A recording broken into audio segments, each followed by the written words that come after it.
Okay, we're going to go ahead and get started. Good morning, everyone, and welcome to the Marriott Marquis, San Francisco. I'm Doug McCaleb. I'm with the U.S. Department of Agriculture's Animal Plant Health Inspection Service, and I really want to thank you all for being here this morning with us. I know folks have to leave their businesses and other activities to travel and take the time out to be part of this session, and we really appreciate that you're here. And for those of you participating by webcast, we appreciate your participation as well. This is really an important session. This morning, FDA, along with USDA and EPA, are holding the second of two listening sessions to get your input and feedback on the future of an agricultural biotechnology education and outreach initiative. Many of us here in the room were part of the North Carolina session in Charlotte last week, and we had a really excellent set of feedback and comments from diverse perspectives, and we're really looking forward to having that here this morning as well.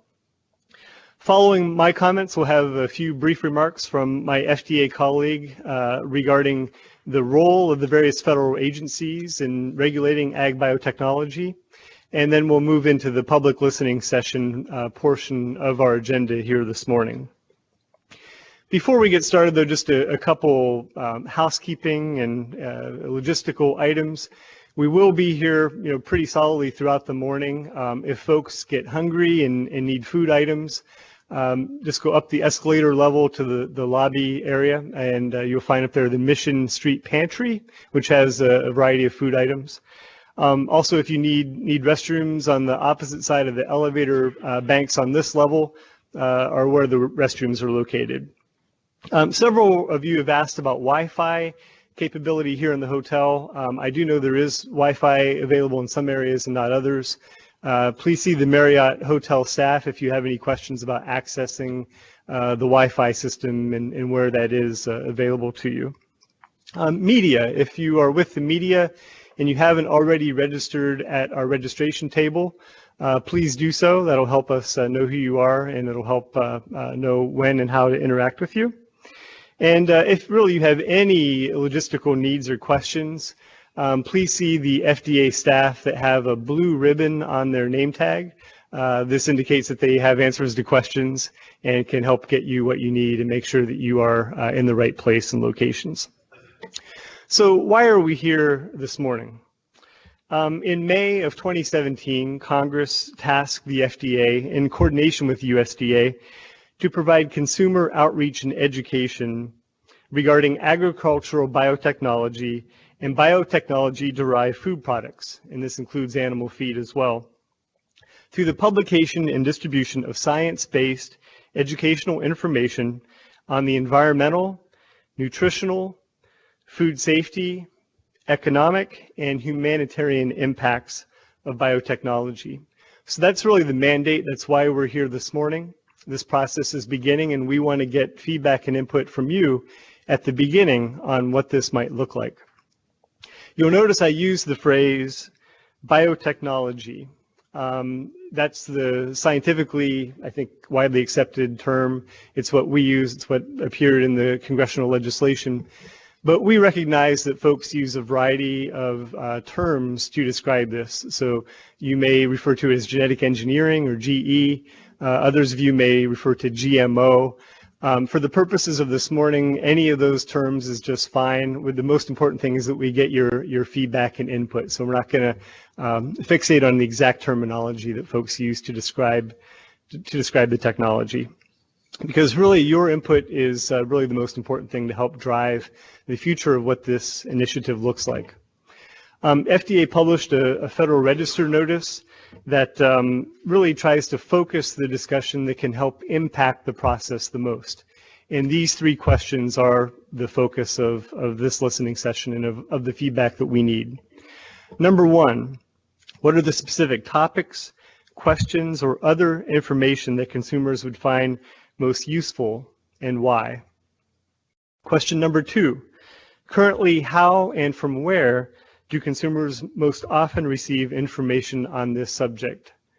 And number three, how can FDA, in coordination with USDA, best reach consumers in science-based educational information on this subject? So those are really the three questions that serve as the focus for our discussion. And again, your comments on those will help best impact the process that we have moving forward on implementation of this initiative.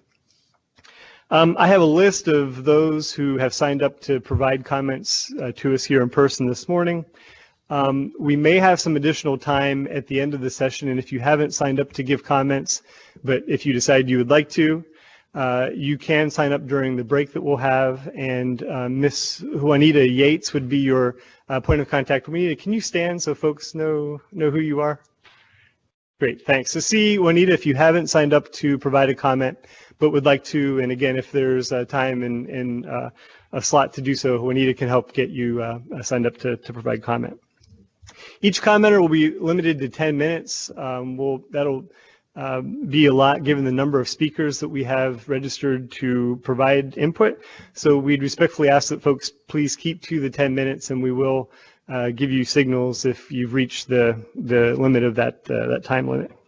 There is the opportunity to provide written comments as well. So if you weren't able to say all that you really needed to or wanted to in 10 minutes, or if you choose not to speak in person, we are accepting written comments. Hopefully the slide there provides the logistics of where and how to send those in. I would note that all comments are due to us by November the 17th. So we'd like to get those in as soon as possible. A transcript of this morning's proceedings will be available as well in just a few weeks, and the video from the webcast will also be available for folks to take a look at as well. Your comments are important because they will help form the development of this education and outreach initiative. Your comments are going to help us determine what the topics are that are covered, the format of any materials that are developed, and the methods that are used to provide the education and outreach to the public. In addition to these listening sessions that we've conducted, FDA is also going to focus and review current research related to consumer attitudes and perceptions regarding ag biotechnology. And FDA will also be conducting some focus groups and research to test out education concepts and messaging as well. And that'll be done in coordination with the three agencies, with USDA and FDA as well, which is the perfect time for me to introduce my colleagues that are here at the table. Representing the Food and Drug Administration, Dr. Ritu Nelabola. She's a Senior Policy Advisor in the Office of Policy at the FDA. And also Alan Reynolds, who is the Biotechnology Team Leader at the U.S. Environmental Protection Agency. And we're really happy. This has been a great partnership effort for the three agencies to coordinate on. So I'd now like to turn the podium over to Dr. Nelabola to walk us through some brief remarks on how the government currently regulates agricultural biotechnology. Ritu?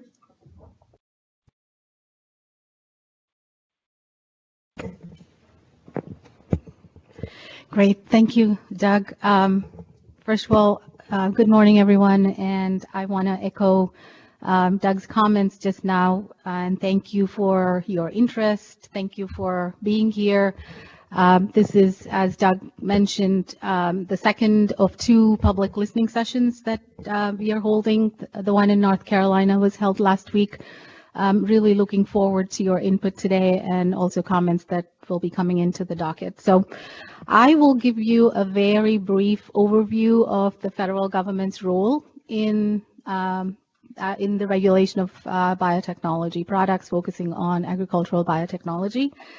And that's simply to provide some context for who we are, the three agencies, and what it is that we do in this space. And I'm just gonna, next slide, please. So biotechnology products in the United States are regulated primarily by three regulatory agencies, and those are the Environmental Protection Agency, the Food and Drug Administration, and within USDA, the Animal and Plant Health Inspection Service. And you have representatives from each of our agencies here today. And each of these agencies has different roles and responsibilities, and We implement the statutory mandates that are given to us. For example, within EPA, they are responsible for the protection of the environment and human health. EPA regulates pesticides and also pesticide chemical residues that may be present in food.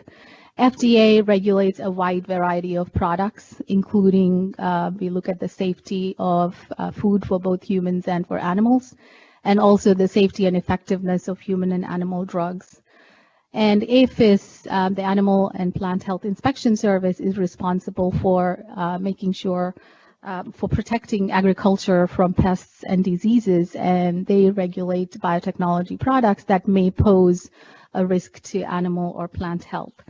And taken together, these three regulatory agencies help ensure that products of biotechnology, including agricultural biotechnology, are safe and lawful. Next slide, please.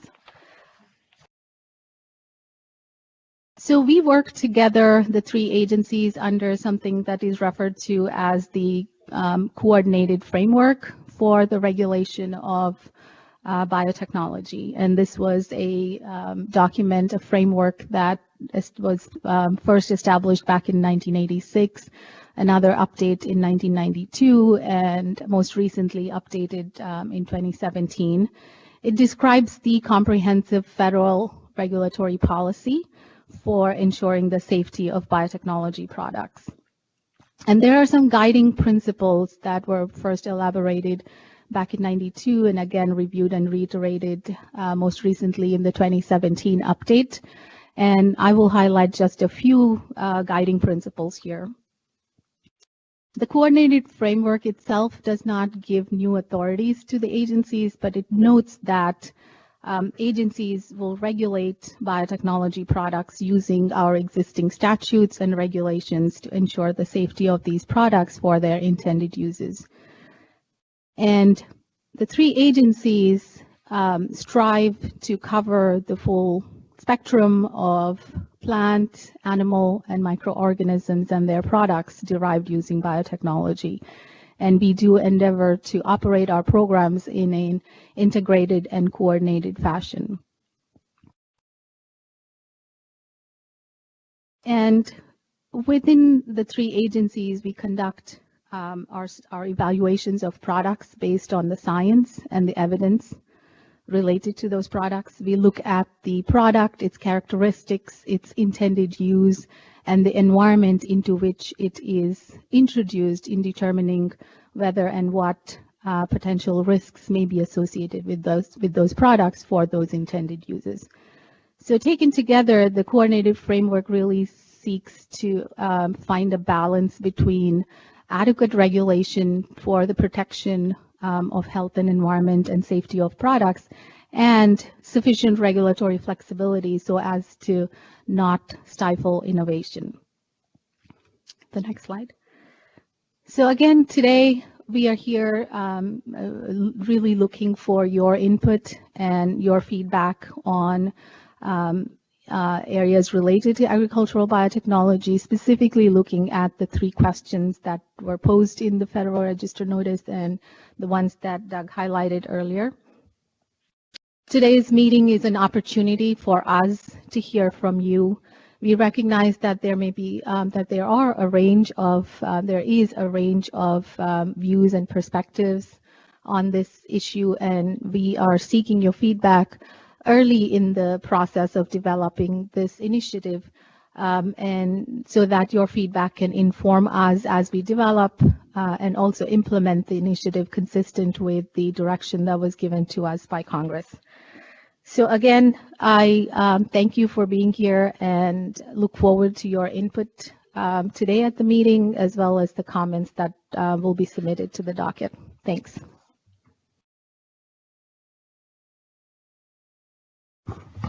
Thank you, Ritu. Really appreciate those remarks.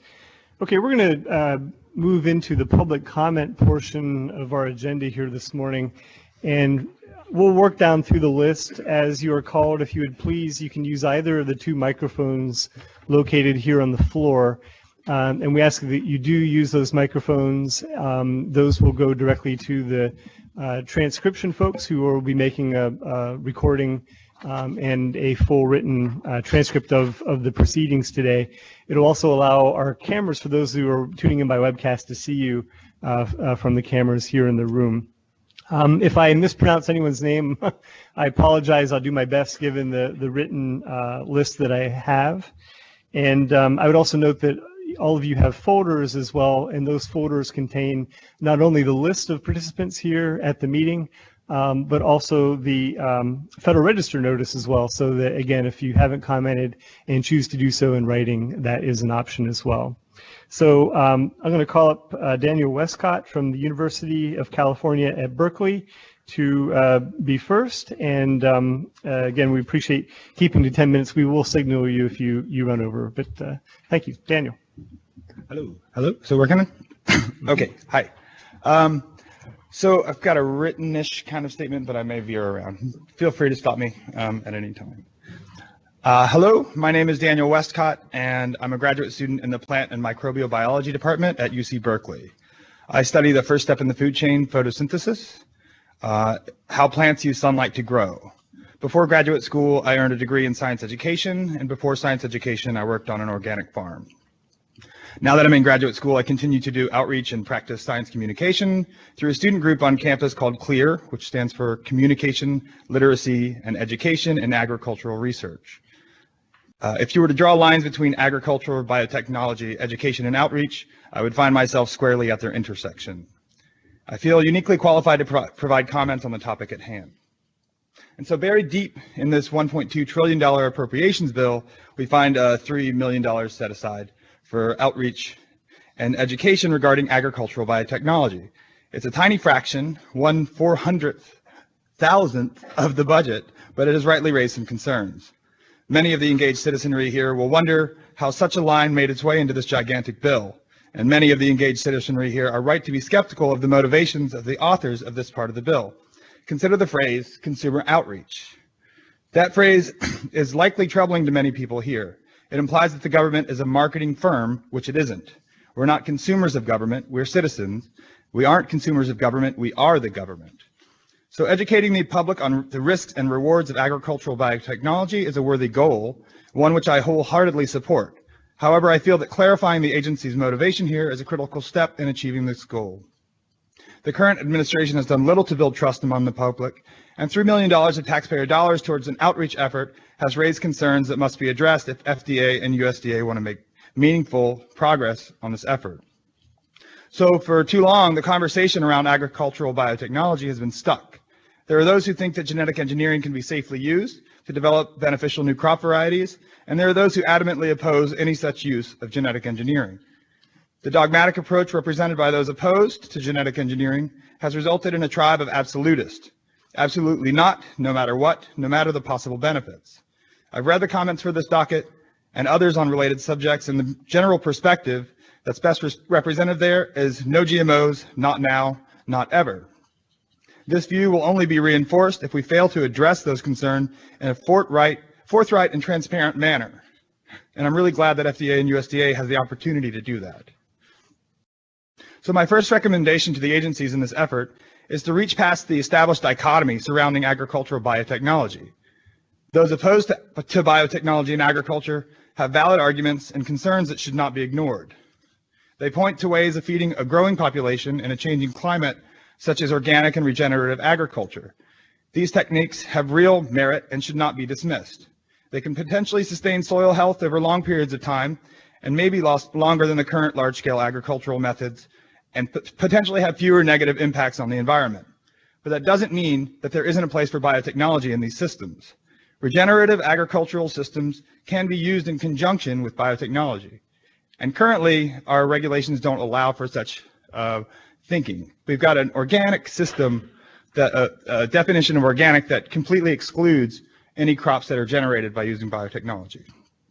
This seems to me in conflict.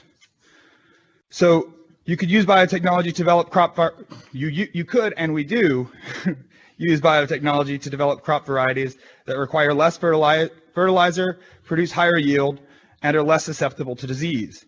This is absolutely compatible with environmental goals of those who want to advocate regenerative agricultural techniques. So, however, the current absolutism prevents us from combining the best scientific and holistic approaches to meeting the growing demands on our agricultural system. The result of this false dichotomy is that the organic label has become an entrenched business that's happy to charge a premium on their products without addressing the long-term sustainability goals of the organic movement.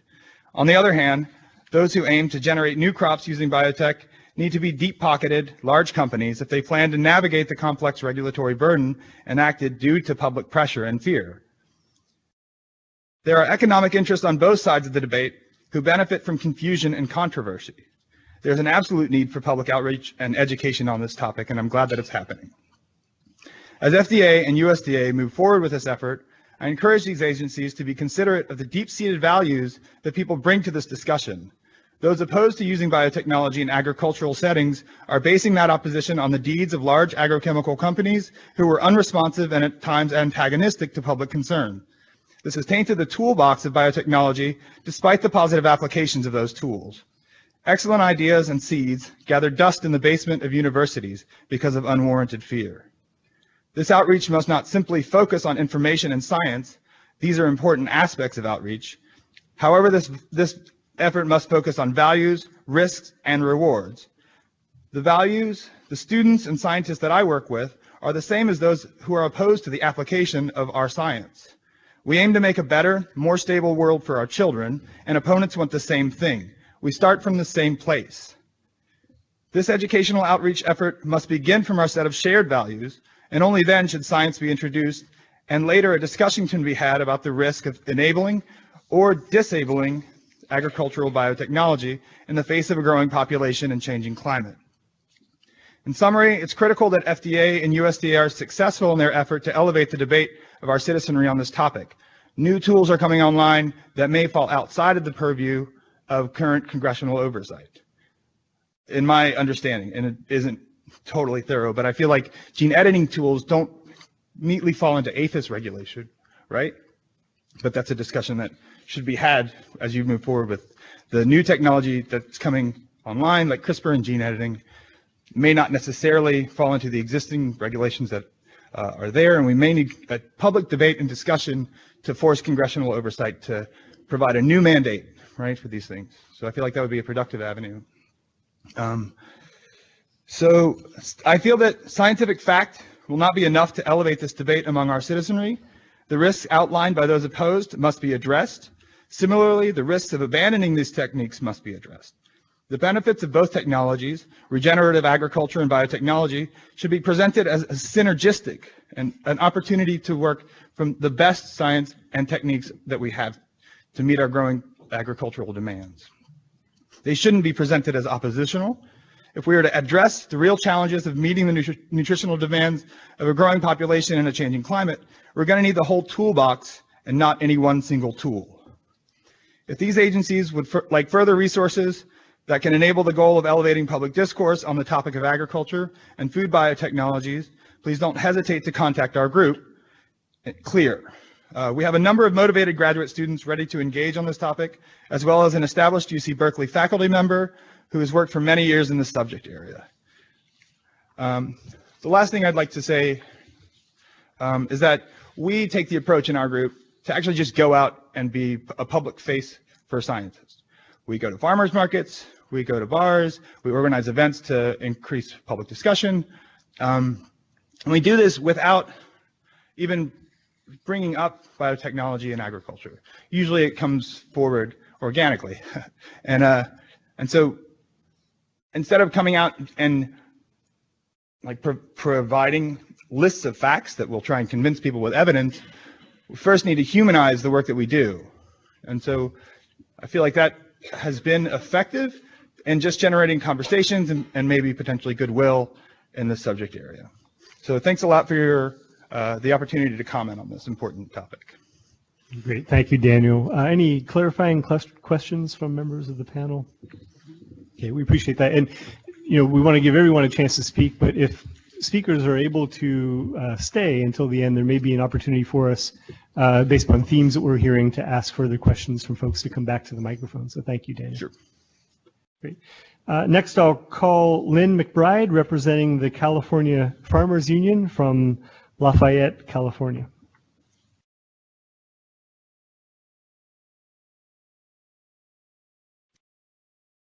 Good morning. My name is Lynn McBride. I currently serve as Executive Director of the California Farmers Union, representing farmers throughout California. California Farmers Union is a state chapter of National Farmers Union, which represents more than 200,000 farmers and ranchers throughout the country.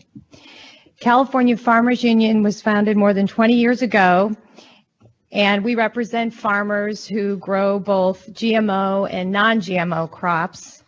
We appreciate the opportunity to provide input on the Food and Drug Administration's Agricultural Biotechnology Education and Outreach Initiative. We commend FDA for holding this public meeting today to provide an opportunity for individuals and organizations to speak openly about the GMO issue.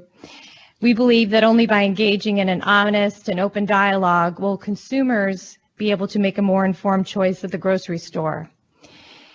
I just want to run at the beginning through the 3 questions that FDA has posed here today, and then kind of walk through our policy on GMO over the issues. It's been a continuous source of discussion and debate within our organization.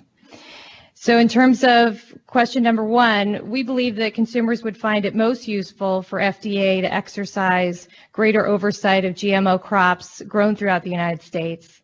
Consumers look to FDA to determine the safety of GMO crops, and through this initiative, FDA will have additional resources to closely examine their safety and be able to provide that information to the public. FDA would provide an objective perspective on the impacts of widespread GMO plantings throughout the United States, and it would, again, provide additional information to the public, including some of the information that was presented earlier this morning. I think would be of interest. It is, I don't think, widely known what the current role is and what this new funding will allow an increased role to be.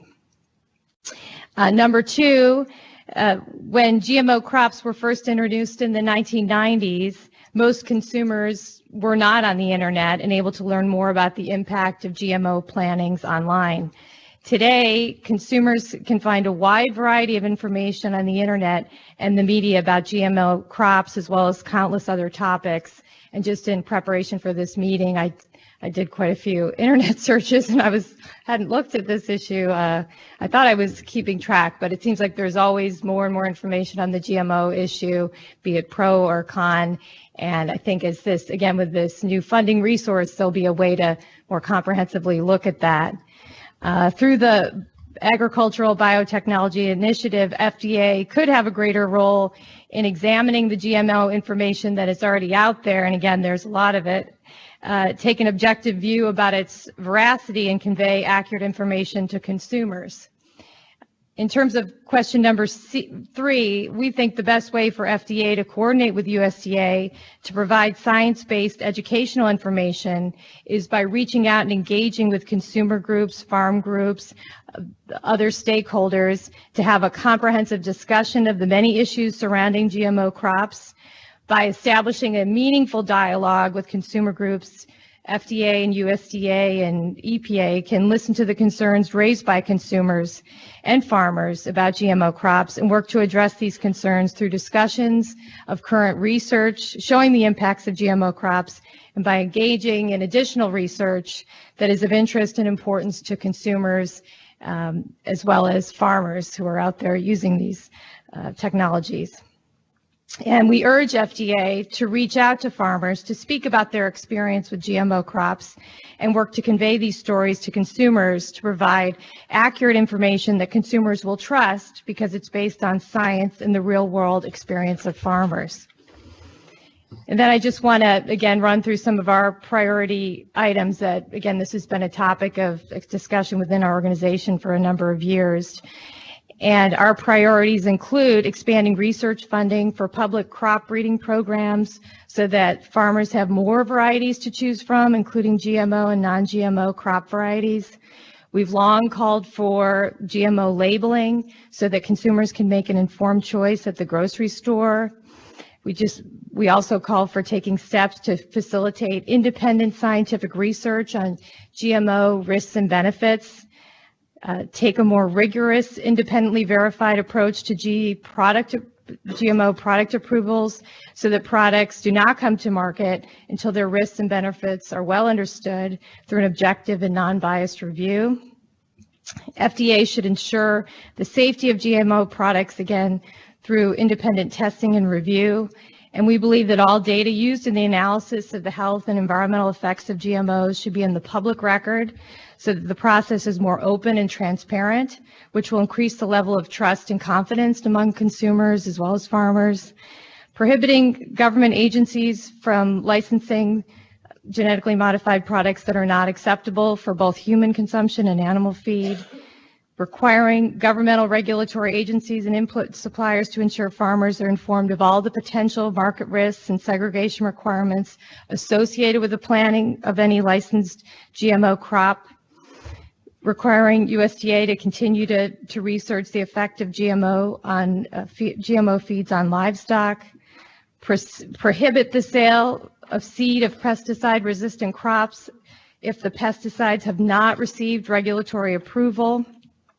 And in conclusion, we think that public and private research institutions really need to devote resources, and again, hopefully this initiative will be a good start towards that, to assess just the overall impacts of emerging agriculture biotechnology on U.S. farms so that all stakeholders, farmers and consumers, can make decisions that ensure genetic engineering contributes to sustainable agriculture throughout the United States. And I thank you for the opportunity to comment today. Great. Thank you, Lynn. Really appreciate it. Any questions from panelists? Sure. I have a quick question. I think one of the things you highlighted in your comments is for us to engage more actively with farmers. I think that came out in a couple of remarks that you made. Do you have any specific ideas for things that we should be doing, entities that we should be working with?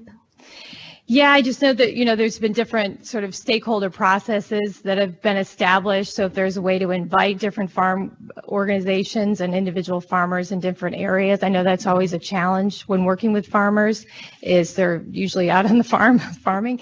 And so if there's a way to reach out to them both individually and through the organization to get those firsthand accounts and stories about their experience with GMO crops, I think those would be really beneficial. And, we as an organization would be happy to reach out to our members, and I know speaking with other farm organizations as well, because I think the most compelling message here is the experience on the farm with, be it GMO, non-GMO, or other forms of farming.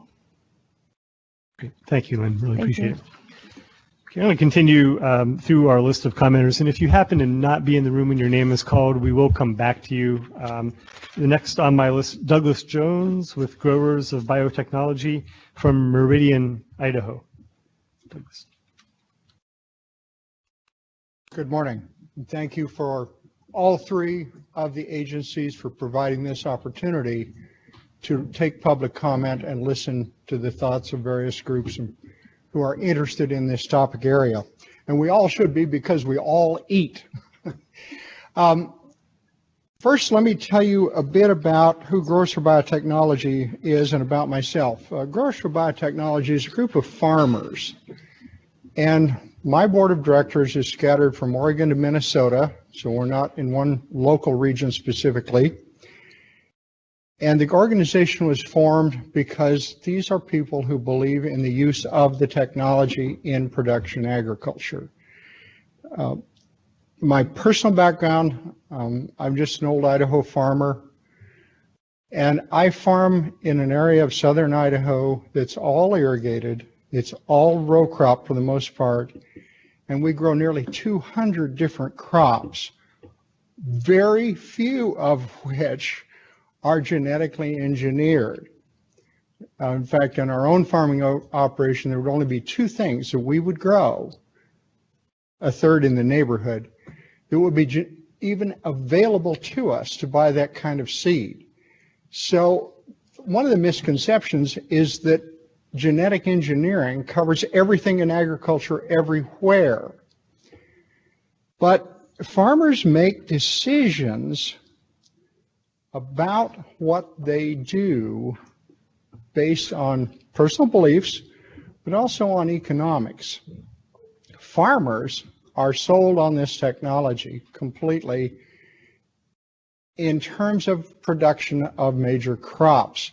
And I say that, and I'm going to give you an example. When genetically engineered sugar beets became available, herbicide-tolerant sugar beets, farmers wanted them badly, and they'd seen the trial plots and they were dying to have the seed available commercially. The first year that was available, 65% of the sugar beets in the United States planted were genetically engineered to resist herbicide. The second year, that number jumped to 95% because there wasn't enough seed available the first year. Probably would have gone close to that second year number had there been enough seed. And it continues to stay at 95+%.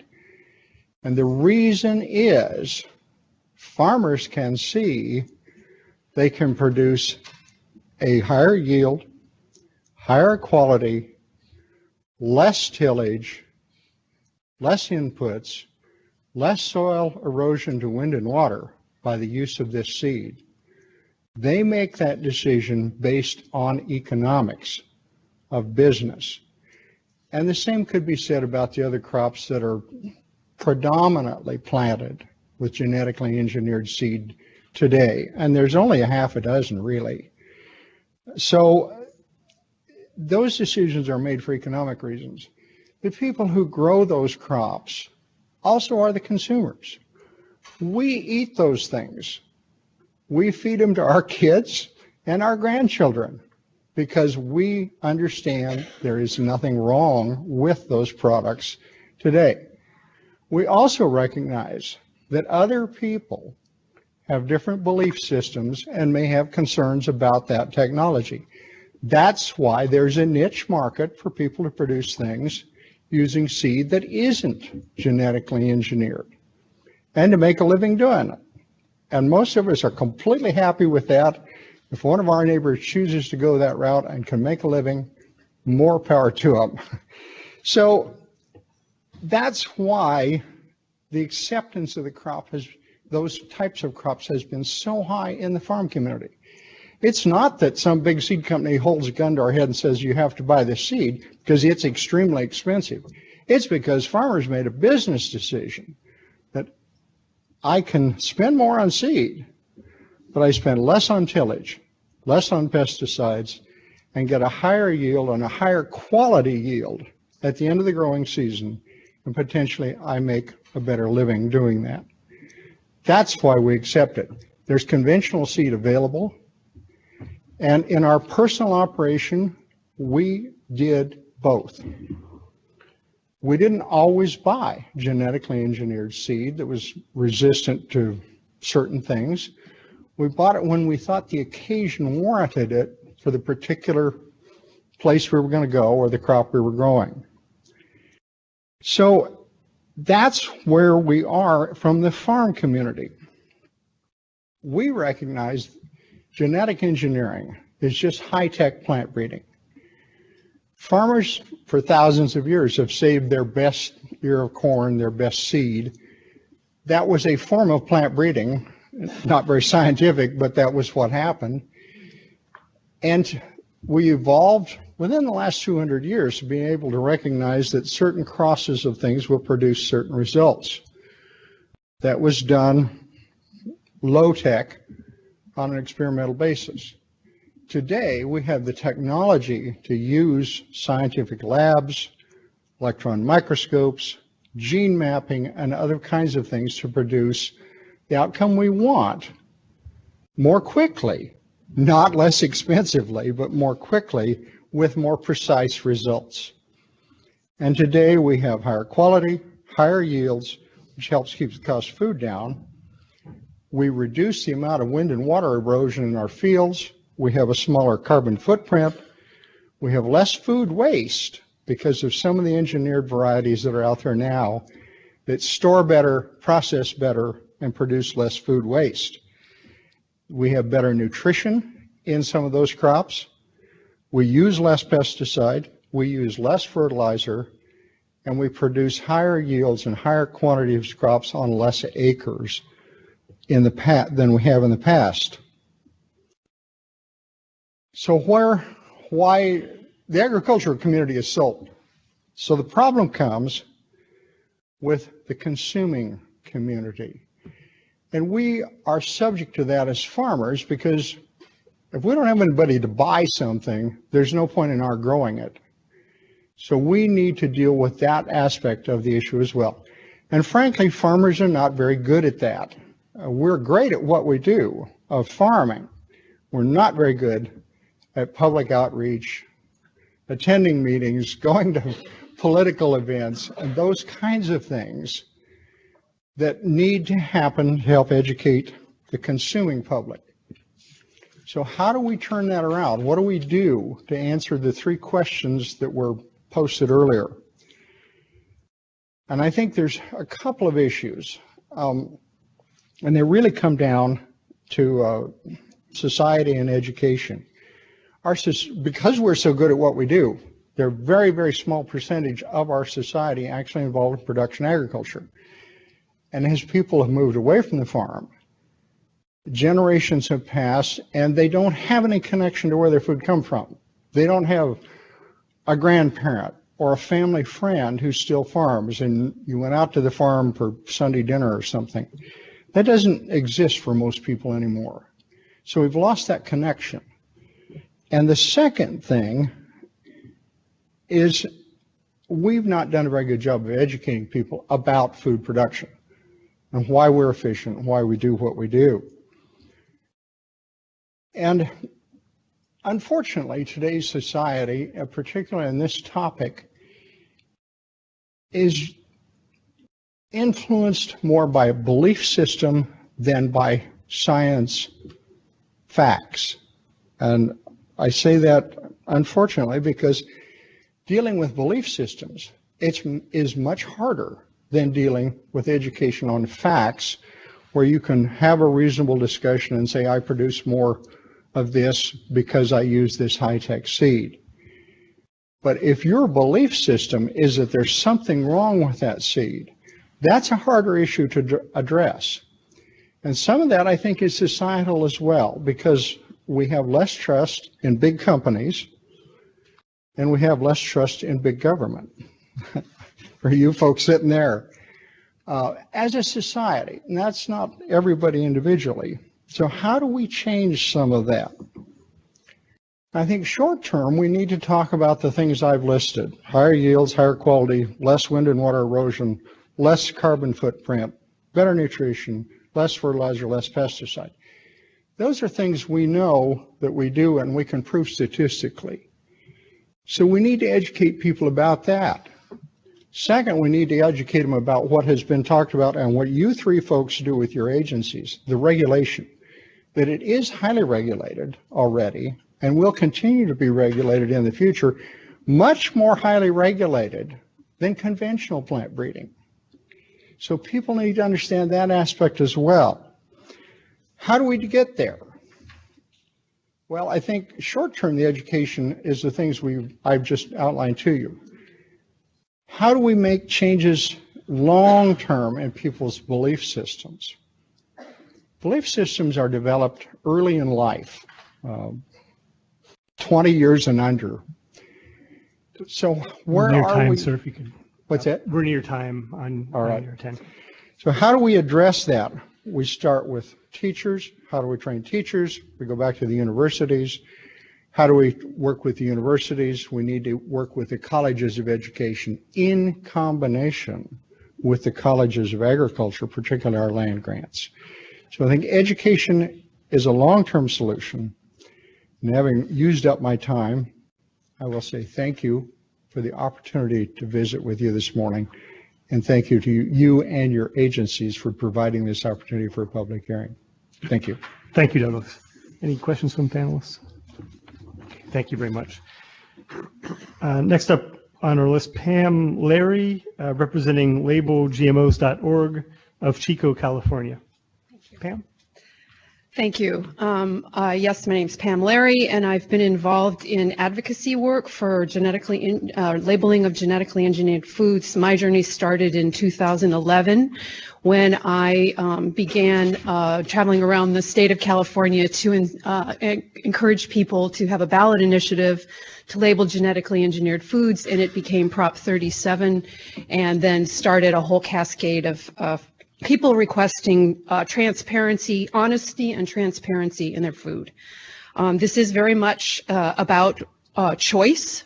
I know that there are people within the genetically engineered movement that don't want any kind of genetic engineering going on ever at all, at any time, at any point.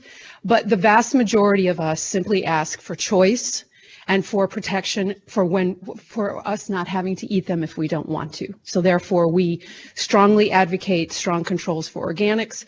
We also believe that communities, that if they have a large proportion of organic and sustainable farmers, that they have the rights within their communities to make those kinds of decisions and have GMO-free growing zones, should those communities choose. So with that in mind, I would like to talk primarily what I'd like to focus on is trust, honesty, and transparency. So to that end, I think you've asked questions. I'll address each of your questions if my little thing here will behave. You asked for some simple truths and some specifics on what people should be told. I would encourage you to be honest about FDA itself, which on July 26th of 2016 wrote an opinion on the Safe and Affordable Food Act, which was the Labeling Act, which we call the DARK Act, Deny Americans the Right to Know Act. You stated in there that the law would not really label most GMOs and that the definition of GMO is not clear. As a sidebar, I would like to encourage FDA to use the Codex definition of genetic engineering and not some new thing that discounts all the new technologies, or that because it could look the same in nature, that somehow it's not different.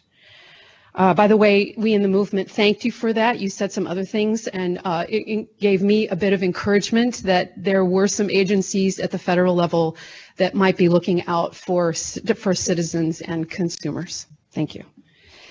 I would tell people that companies that sell the products here in the United States and also abroad formulate healthier versions of these food products overseas. And they are very transparent as to what is in them. They label the genetically engineered things directly on the package. They don't use QR codes or phone numbers, which are being proposed with the Safe and Affordable Food Act.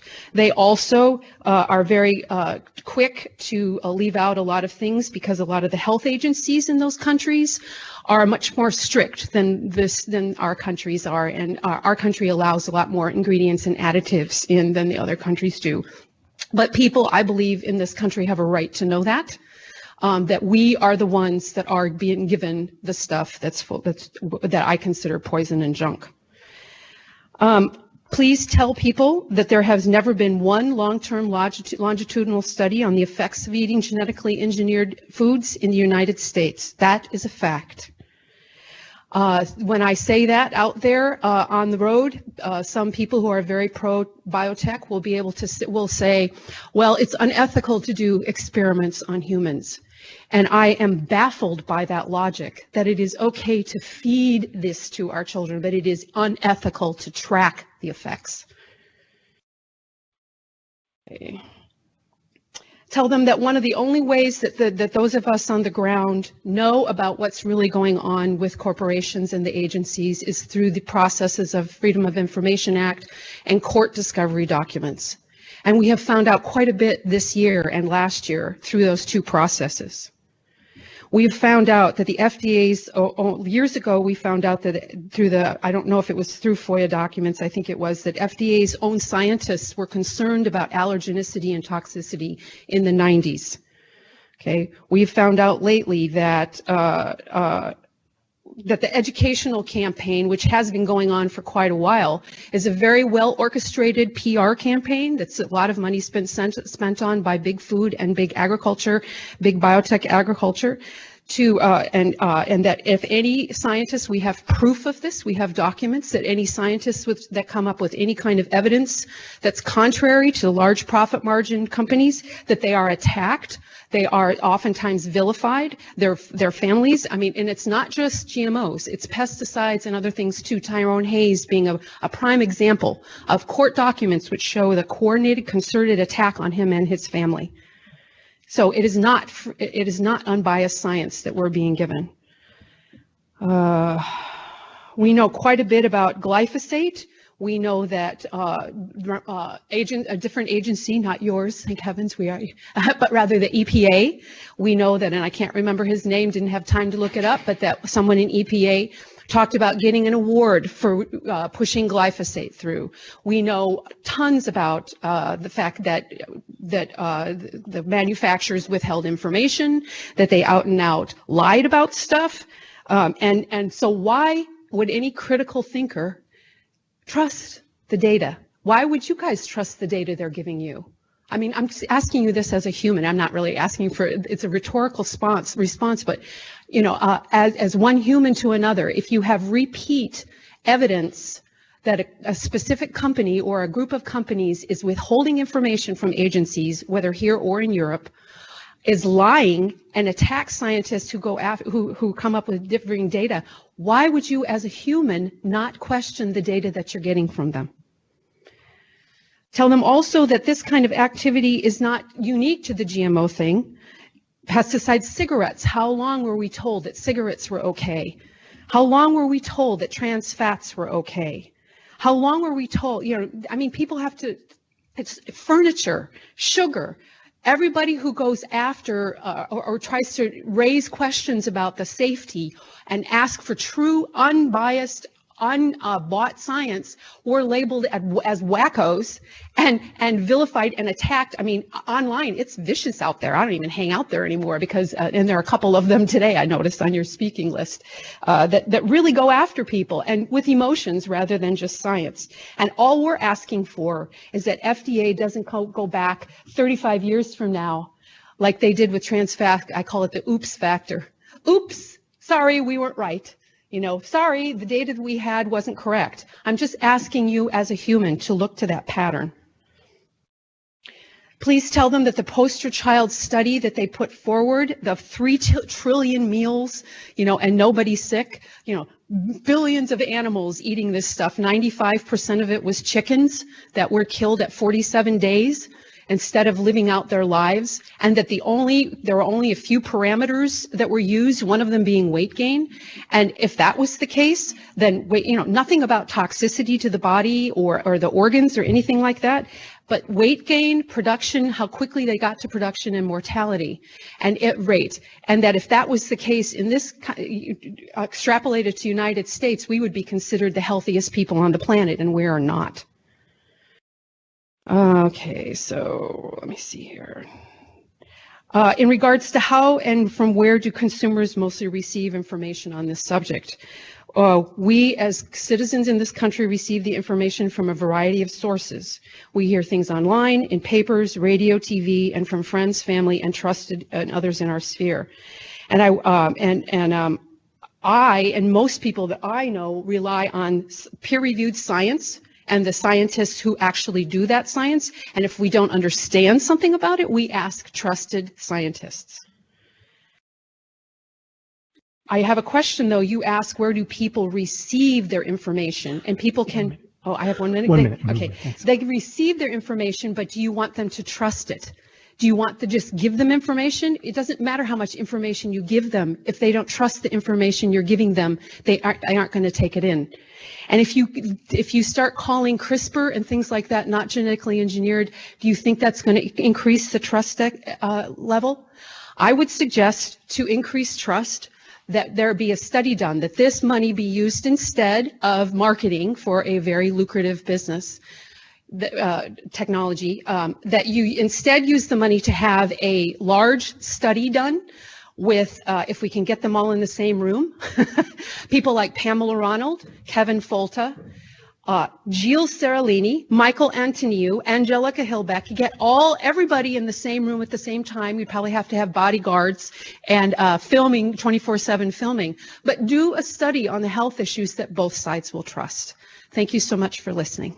Thank you very much, Pam. And again, if you were not able to get all the way through your written comments, we can take those and put them into the record in total. So thank you so much.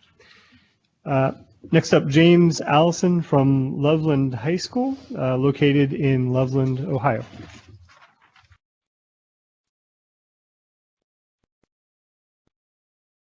Good morning. Like you said, my name's Jamie Allison, and I teach a high school biotech program at Loveland High School, just outside of Cincinnati. My students earn 4 high school science credits, 6 college credits from Cincinnati State, and are doing amazing things. I think I can help you a lot with number 3, with some things that we're doing in Ohio. Currently, 1/4 of my curriculum, so a semester, is ag focused. It was not always like that. I'm going to graduate my 13th group of seniors this year, but 4 years ago I had a rather interesting experience. I have a group of other teachers from the state. We meet one Saturday a month to kind of solve problems, plan capstone competitions, things like that. And some women representing 2 groups, the Ohio Soy Council and the Ohio Corn Growers Association, invited all of us and any other teachers we wanted to come to some summer teacher trainings, if you will. That night, when I went to that teacher training, I skipped the social hour, which for me is a pretty big thing, and went back and rewrote 1/4 of my senior curriculum. Because I found out that by 2050, with 9 billion people on the planet, we're going to have a hard time feeding everybody. And the other thing I found out about is that right now there are tens of thousands of jobs available for 2-year, 4-year, 6-year degree graduates. And we've got kids out there with training coming out of my programs and the programs at Cincinnati State. And I got to find a way to get the information to them. So I went back up till 3 o'clock in the morning rewriting my curriculum. I can tell you, if you want to get this information to the public, we got to set up a network, conduited network, where you can take the information, get it to the teachers. But my problem was I didn't know who to talk to. I didn't know where to get the information. I wanted good information. I wanted it from farmers. I wanted it from the best resources that I could get, but we just didn't have it. This little group of teachers that I managed, we've outlasted 2 governors. And I think you guys know what happens as soon as a governor is replaced. The whole kit and caboodle gets thrown out. And so my conduits that used to happen up at the State House, and I used to know who to talk to, they're gone. So I'd lose 50% of my connections. So working with these women that have 2 groups, one called Grow Next Gen, and the Ohio Corn Growers Group, and another group that we call Bio Ohio. They used to be the State Bioscience Accelerator. Now they do just Bioscience Service Organization. We're creating the network. We've kind of said, all right, state, ODE, Department of Education, we're going to stay involved, but you change too much. We need stability. And so now what we've created is this network. And our network of 6 or 7 teachers with these little 3 outreach groups has started to get some mass behind it. We've got a little bit of momentum, to the point that Bio Ohio is actually going to absorb us. And as we get absorbed by Bio Ohio, then what happens is we've got 2 really nice companies that are going to come in, and they're going to support us too. One of those companies is the reason I'm here, and that's Biorad. They knew about what I did from a fellowship I did over the summer with them. And they said, you know, I think you've got a model that people need to know about. The other group is Fisher Scientific, and that's the educational division of Thermo Fisher. And so now we've got some industry behind us. So now we've got all the players at the table, and we're starting to be able to take teachers, educate them on the needs. If I can educate my students, get them excited, that excitement takes place at home. And when a kid comes home from school excited, then the parent gets excited. Now, granted, I'm just in the baby steps of this. 4 years I've been doing the ag thing in my classroom. But what ended up happening was pretty remarkable. The first year I threw the 2 semesters in, or I'm sorry, the 2 quarters in, all of a sudden, 2 kids immediately take off and go. One of them is studying ag science at UK right now in pre-vet. She's coming back in 2 weeks as an ambassador for that entire program to talk to my kids. And she wants me to get her up into Columbus with some of my other colleagues. Okay. Last year I graduated the first group that had ag influenced into all of our labs. Just the application. So if you're going to do this lab, where does it apply in ag? Got 4 kids that took off last year. Okay. This year I've got a smaller group of seniors, half of what I had last year, and I've got 3 out of 22 that are taken off and already looking at ag. The networks are what's missing for communication. And I realize that it's kind of hard to visualize with all the internet and everything else, but it's so hard to know who to connect with. In a social hour at a BioOhio function, I can go and I can meet a scientist who's like, hey, I'm working on this. I'm like, wow, I've got a student really interested in that. Would you be interested in letting them sit with you for an hour? That'd be great. And the connection's made, and it's all about relationships. So, what do you want us to know? Tell me. Tell me. I'll teach them. All the teachers will teach them. Okay? Where are we going to get the information? It's out there. We just got to make the network so everybody knows. Okay? Thanks for having me out. It was a lot of fun. Great. Really appreciate it, James. Any questions from our panelists? Ritu? Yeah, sure. I have one quick question. I think you mentioned that what you're looking for, as you phrased it, good information. Can you give more specifically what areas, what types of information? I mean, I think that's what we were getting at with the first question. Okay, so Thank you. The good information that I look for is stuff that, boy, this is really hard to put in a term that's not guttural at times. I want it clean. I want it unadulterated. I need it scientific and unemotional.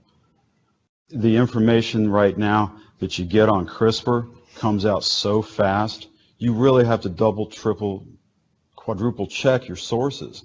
If it's coming in off of anything on the net that I don't like, I can't trust it. But if I look deep enough, or if I know who to talk to get that information, and those communication networks are set up, it's a home run. I'm taking care of our future when I'm teaching these kids. And so I've got to know who to go to get that information. Good, bad, I got to know who to trust.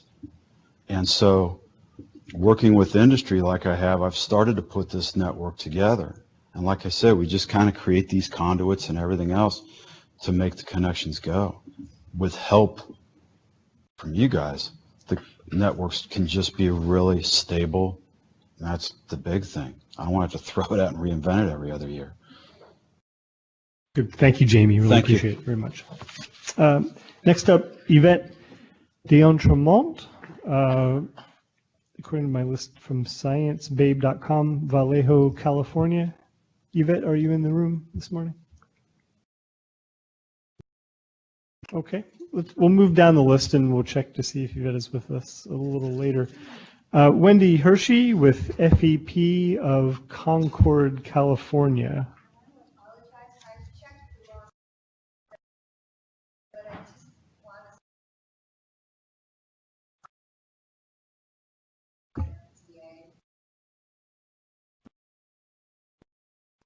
Do you want to come to the microphone and you can just make those remarks?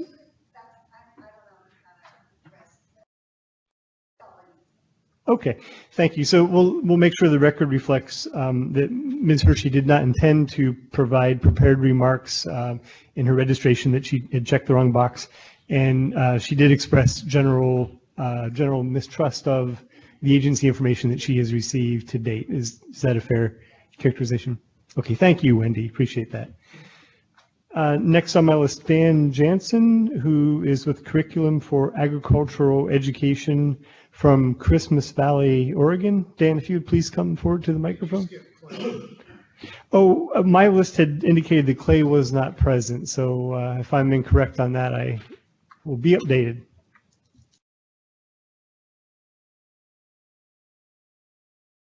I don't want to steal somebody's spot. Well, thank you for having this meeting. My name is Dan Jansen. I work as the project director for Curriculum for Agricultural Science Education, or CASE as it's known. We work primarily a little different space than what your questions, when I read them, they kind of address more the broad consumer. And just like the previous speaker that was from the high school in Ohio, my space is middle school through post-secondary education, formal education. And what we do, we're not a company, we're actually just a project of the National Council for Agriculture Education, where we're developing curriculum and teaching resources for our teachers to use, as well as the professional development for them to use those materials correctly. And I wanted to address two courses that we've worked on, one of which is the animal and plant biotechnology course, a year-long course for our juniors and seniors in our high schools. And we also have a food science and safety course as well, which General Mills and Cargill helped to support that particular course. We have about 10 courses overall in our sequence of courses that we're trying to develop agriculture literacy and consumer choices when it comes to agricultural products. And those two courses that I mentioned, the food science and safety course, as well as the animal and plant biotechnology courses, are two of our most underutilized courses in the country. And we're in about 41 different states right now that use our curriculum in some form or some level. And so I just wanted to address some of the barriers that we're having in terms of getting teachers on board to use a course like biotechnology, which we see is so valuable as we talk about communication. And you know, we're touching a part of our population that's the most influential as they grow up and get up to the consumer and information stages of their lives and careers. It's a lot of our teachers in agriculture, you know, I work in the world of ag teachers, they're very hesitant to go down the road of biotech because of the science intensive nature of the course. And so we try to work with them and coordinate with their science teachers on delivering this course, but we're still kind of stuck back in the 1950s to some degree. Our southeastern states or southwestern states, and really the whole West, if you will, very traditional agriculture, very production-oriented focus, which, as we know, as those of us that are farmers in the room, know that's a very small segment of our population. And I have folks like Bayer Crop Science, Dow, DuPont, Pioneer, as well as General Mills coming to us and saying, we need more quality graduates to come and fill these positions or to come and help talk about GMOs to the public in some way. And we can't get those students into the pipeline. And so in ag education, the problem is trying to get our teachers to change, and Lord knows that's going to be a challenge for a while. But our probably 40 to maybe close to 50% of our teachers are very progressive, very cutting edge. And so we are working with those teachers on how to implement biotechnology at the high school level to get those kids going into that focus. But their challenge is, and I use a teacher from Maryland as my example, he actually spends 50% of his supply budget on the consumables, just the consumables, to operate our biotechnology course in his high school. And only serves about 14 to 16 students annually out of the 200 that he sees. So it's a major hit when you start putting those numbers to a student output in that program. It's very challenging for him. And so we've worked with companies like Biorad, who's here in the room, Vernier, DuPont Pioneer, wonderful. They're providing $5,000 grants to teachers for supplies and equipment, but that's not a sustainable approach.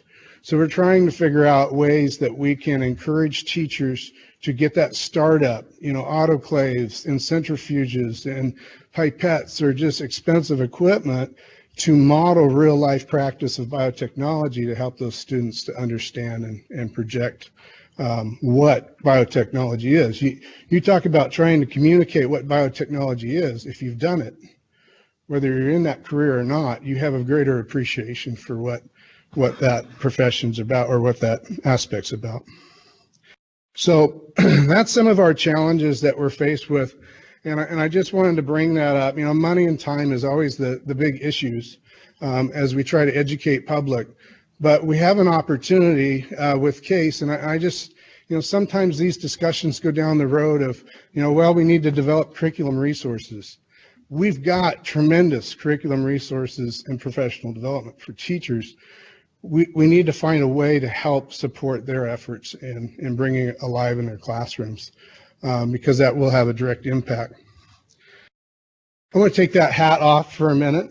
I also have an alfalfa farm in Eastern Oregon where we export thousands of tons of alfalfa hay to Pacific Rim countries. And my concern is in the last 3 years, I've eliminated all of my Roundup Ready GMO crops. And I've done so primarily from a marketing standpoint. We'll have folks come in from China or Japan to tour the farm. And once they learn that we have that crop on our property, they don't want to even entertain any more discussions about our particular farm. And that got me thinking about the perception of when those foreign markets are not even able to recognize or entertain a GMO crop, the perception that is then conveyed back to the U.S. population. And I think that's another area, and I know we can't change foreign politics and we can't change that direction, but I think it's important that we try to figure out ways to curb some of that negativity that we hear from our foreign marketplaces, because it does impact us that are farming. So thank you very much, and appreciate it. Great, thank you, Dan. Any questions from the panelists? Okay, thank you. Next up, John Colley, representing Pacific Gourmet from Brisbane, California. John? Thank you. My name is John Colley, and I have a small food service distribution company in the Bay Area. I think I can say with reasonable certainty that I will be the least qualified person to address this panel today. I have absolutely no science background, and I've spent most of my life working, cooking, and selling food to restaurants. So I do appreciate your indulgence, and if I roam off topic, forgive me. I asked to speak today to express my concerns and fears about the timetables for and the pressures on the FDA regarding the approval of genetically engineered crops and their attendant maintenance. That refers to the impacts on farm workers, pollinators, and ultimately the consumers. It should trouble all of us that the word regulation has become anathema in some very influential circles. The mission of the FDA, we know, is to protect the public from potentially dangerous food, drugs, and cosmetics. That mission is put to the test every day as powerful economic and political interests pressure the agency to fast track or soften objections to various products or processes. However, what the public too often hears is that Chicken Little Luddites and knee-jerk environmentalists are pressuring the agency to jam the wheels of progress by handcuffing industry with useless and time-wasting regulation. In reality, with so much innovation occurring and the great economic reward to come to market first, businesses are too often impelled to bulldoze through approval without fully considering the long-term safety for the public or the planet. One could fairly argue for much tighter regulation. I would cite the overexposure to antibiotics in the food chain and the increase in resistant bacteria as an example. When we think of genetically engineered organisms and their knock-on impact, they need to be considered both individually as a system and as a unit. This is an onerous job for already highly tasked agencies with limited budgets that are fully dependent on congressional whim. What I suggest today is the government plan and institute the Office of Unforeseen and Unintended Consequences. It might be more appropriately called the Department of What Could Possibly Go Wrong. Its duty would be to monitor and inform the responsible branches of government of the likely potential of a policy or action going terribly awry. It should be comprised of a Noah's Ark of experts from academia, science, industry, farming, ethics, military, etc. Its purpose, besides advising the relevant branches and bureaus of government, needs to be to inform and educate the citizenry when appropriate, so they may be allowed to play their role in the democratic process. Every agency of government would benefit by having a corresponding entity of related experts that would report on any inherent risks it foresees. Imagine what harm could have been or might be prevented if a truly functional body like this existed. The wars in Iraq and Afghanistan may have been avoided. DDT could have been abandoned years earlier, and Agent Orange would never have been sprayed indiscriminately on populated areas and our own troops. The potential for a runaway train event with GMOs is real and must be the top of every decision the FDA and EPA makes. We are already seeing such events as the recent destruction of 3.6 million acres of non-GMO soybeans due to the drift of Monsanto's dicamba, an herbicide developed to kill the Roundup-ready resistant superweeds that are now the unintended legacy of GMO food crops and animal feed. The carcinogenic properties of these glyphosate agents is an ongoing topic of concern. The innovation and discoveries of our era are breathtaking and remarkable. We see and reap the benefits every day. A problem, however, lies with industry rushing to monetize their or others' research, I think of the NIH and universities, with minimum or due diligence as to the long impact. Call it the nature of business or management's responsibility to the shareholder, or call it plain greed, but this impulse must be vigilantly restrained. J. Robert Oppenheimer spoke to this, saying, "Scientists are not delinquents. Our work has changed the conditions in which men live, but the use made of these changes is the problem of governments, not scientists." This is a problem for the FDA, the EPA, and the USDA. Oppenheimer feared he enabled the destruction of mankind by helping create atomic weapons. Releasing the genetic genie may be even more dangerous to the species. I wish the EPA, the USDA, and the FDA great wisdom. Thank you. Thank you, John. You may be one of the few retail consumer interfacing panel members that we have. I'm kind of interested to know from your perspective in the retail locations that you deal with or location, how do consumers who come in get information? Are there shelf talkers near product?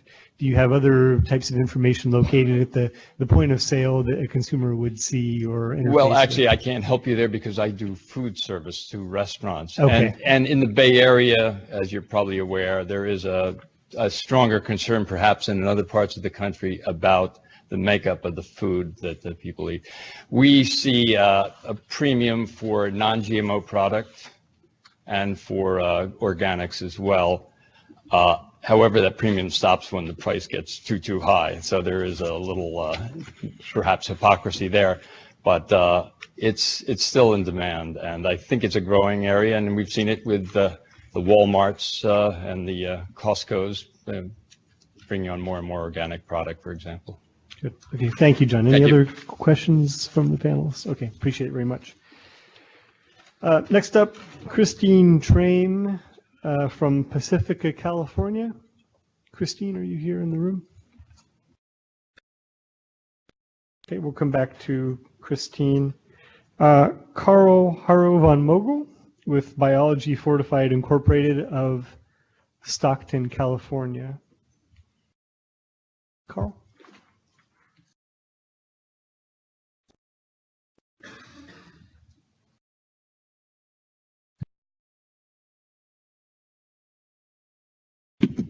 Good morning, everybody.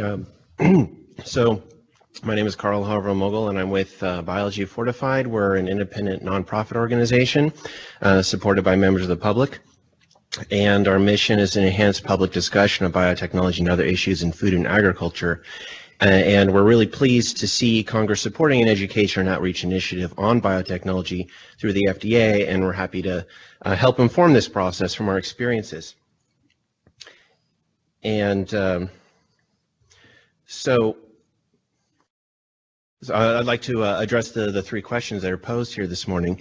For the first question about where do people get their information, in general, consumers don't tend to be very well informed about where biotechnology is used in food and agriculture, and the science on it, and also the regulatory scrutiny that the technology receives.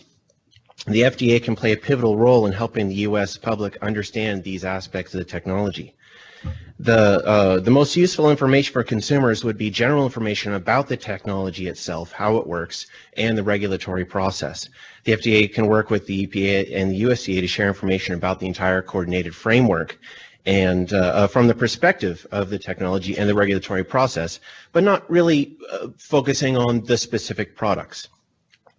The FDA has a critical role in safeguarding the health of the public, and in that role, the FDA can clarify any nutritional claims made by developers, including making the nutritional equivalence of biotechnology-derived foods clear to the public.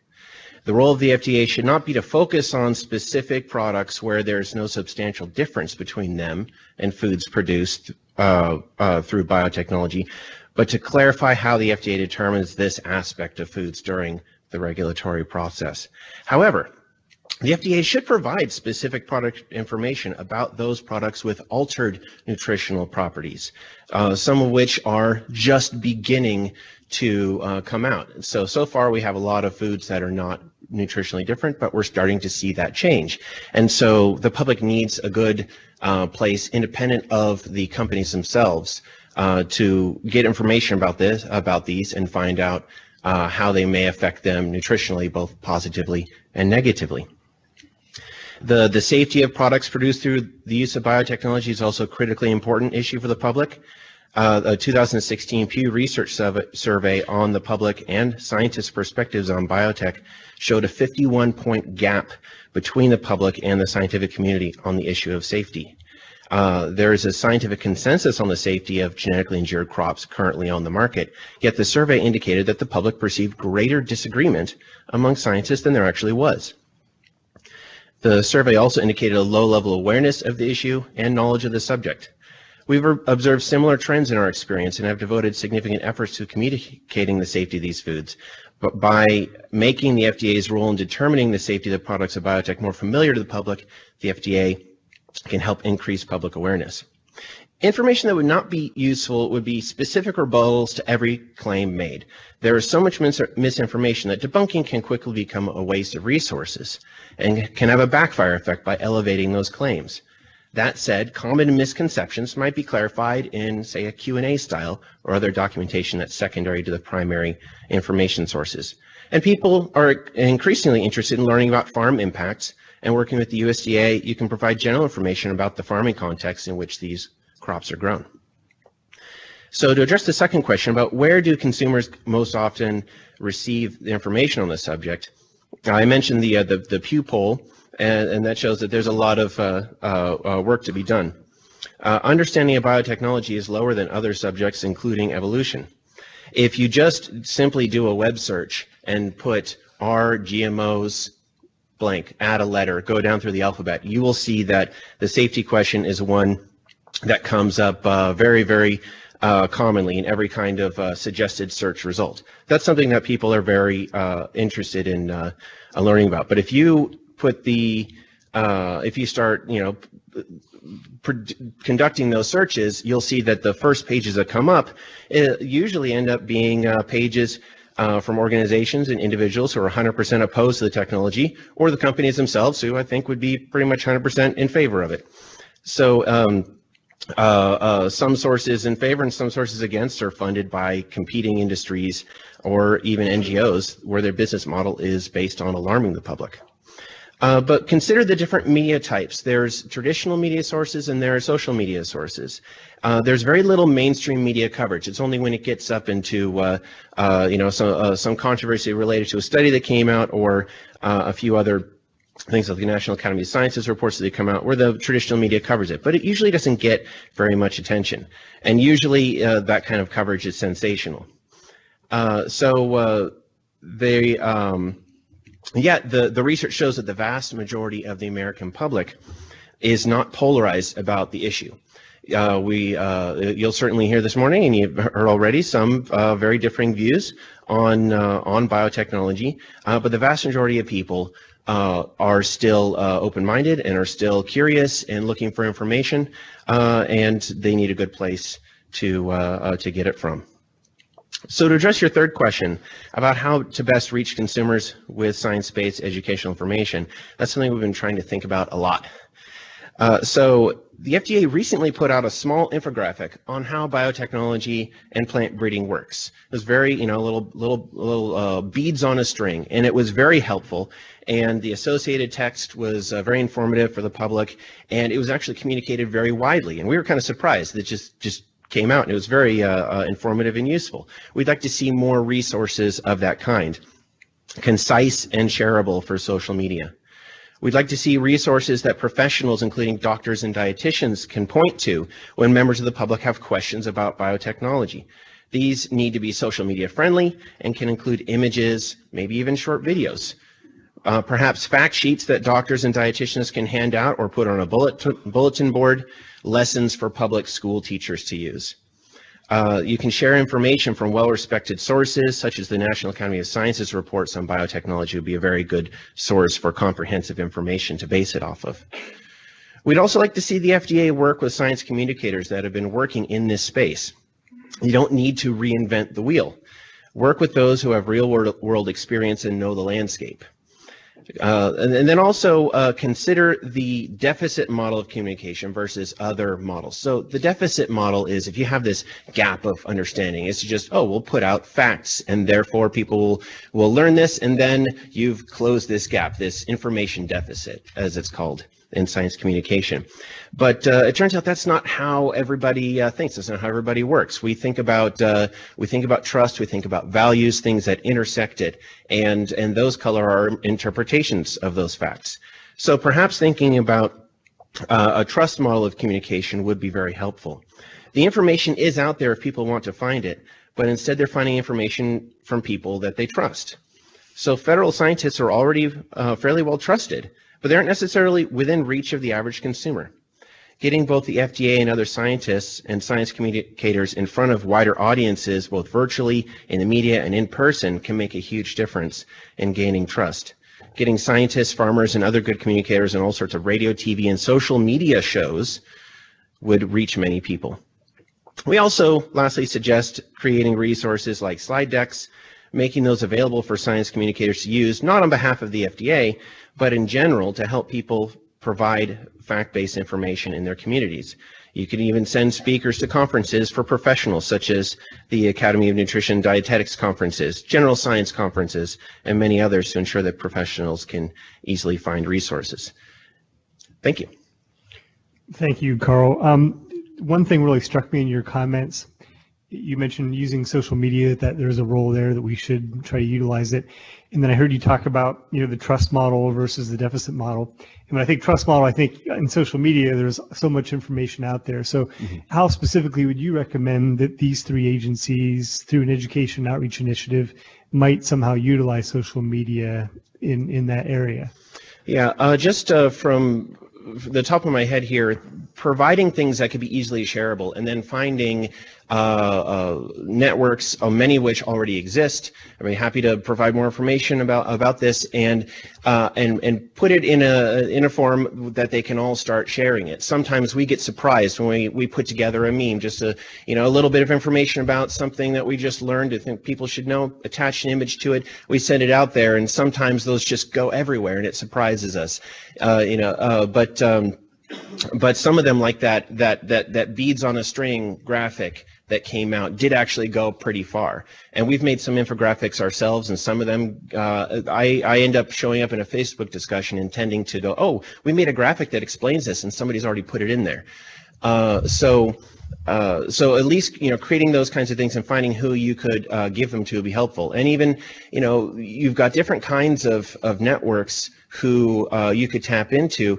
I mentioned dietitians for one thing. There are actually a lot of dietitians on social media, and I'm starting to see more and more of them. My wife is also a dietitian. She just went to the Fancy conference and saw all kinds of stuff going on there. And the you can frame these around the issues that concern them and their clients, and get this in some of their hands and see if they're willing to share it. And with a little link in it, they can go to the FDA site maybe to find out a little bit more about it. I think would do a lot, but it's hard to know sometimes what will get passed around. So it's there's a lot of experimentation involved, just like in science. All right, thank you, Carl. Any other questions from our panelists? Yeah, I have one quick follow-up along the same lines. I think you mentioned, no need to reinvent the wheel, work with those with real-world experience for science communication. I think it would be helpful for us to know in your comments that you submit to the docket, or give us specific concrete examples of, such entities that you think we should. Sure. Yeah, and we're going to be polishing up our comments and submitting them in written form. We're happy to provide more information and in communication afterwards. Yeah. There are a lot of science communicators out there, and the landscape is changing. I even just went to a plant breeding conference in Davis a couple of months ago, and the students there, all the grad students, wanted to do science communication. So some of them are just they know the impact, positive or negative, of the field that they're working in, and they want to actually get involved. But it's to get some support from to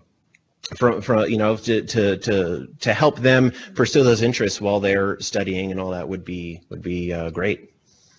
Great, thank you, Carl. Those are good suggestions. Some of those techniques are things that probably our agencies just aren't using too much currently, but I know how those memes work. I have a 12 and a 14-year-old, and next thing you know, there's a picture of me, and they send it, and suddenly everybody's got it, and I'm getting funny emails back from them. So I know that those things get circulated.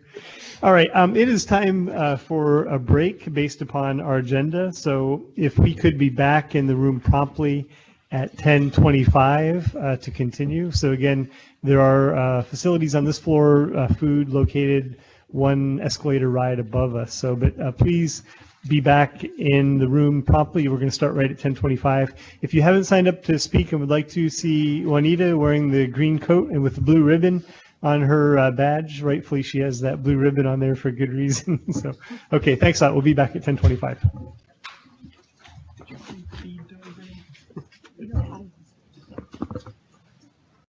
Okay, why don't we go ahead and get started.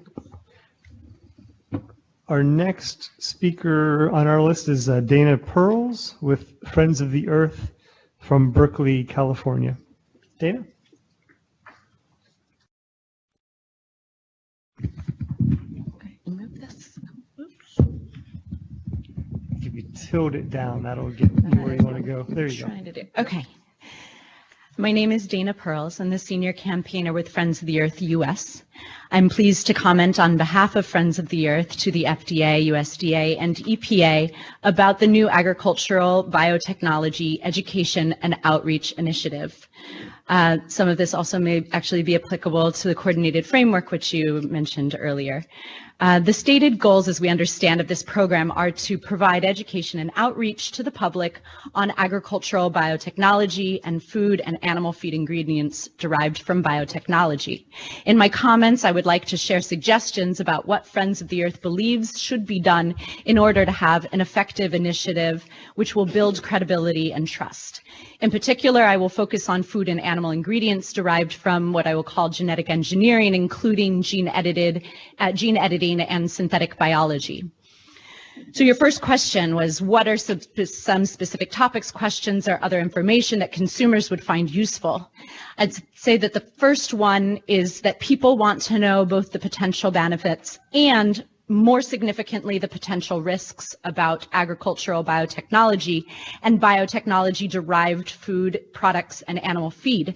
As stated, the initiative does not explicitly say it will educate people about the known and unknown risks, and this omission is alarming. The imbalance which we've experienced with information about first-generation GMOs, the industry PR, and the reports which have shown industry influence on government regulations and assessments has in fact created distrust amongst the public.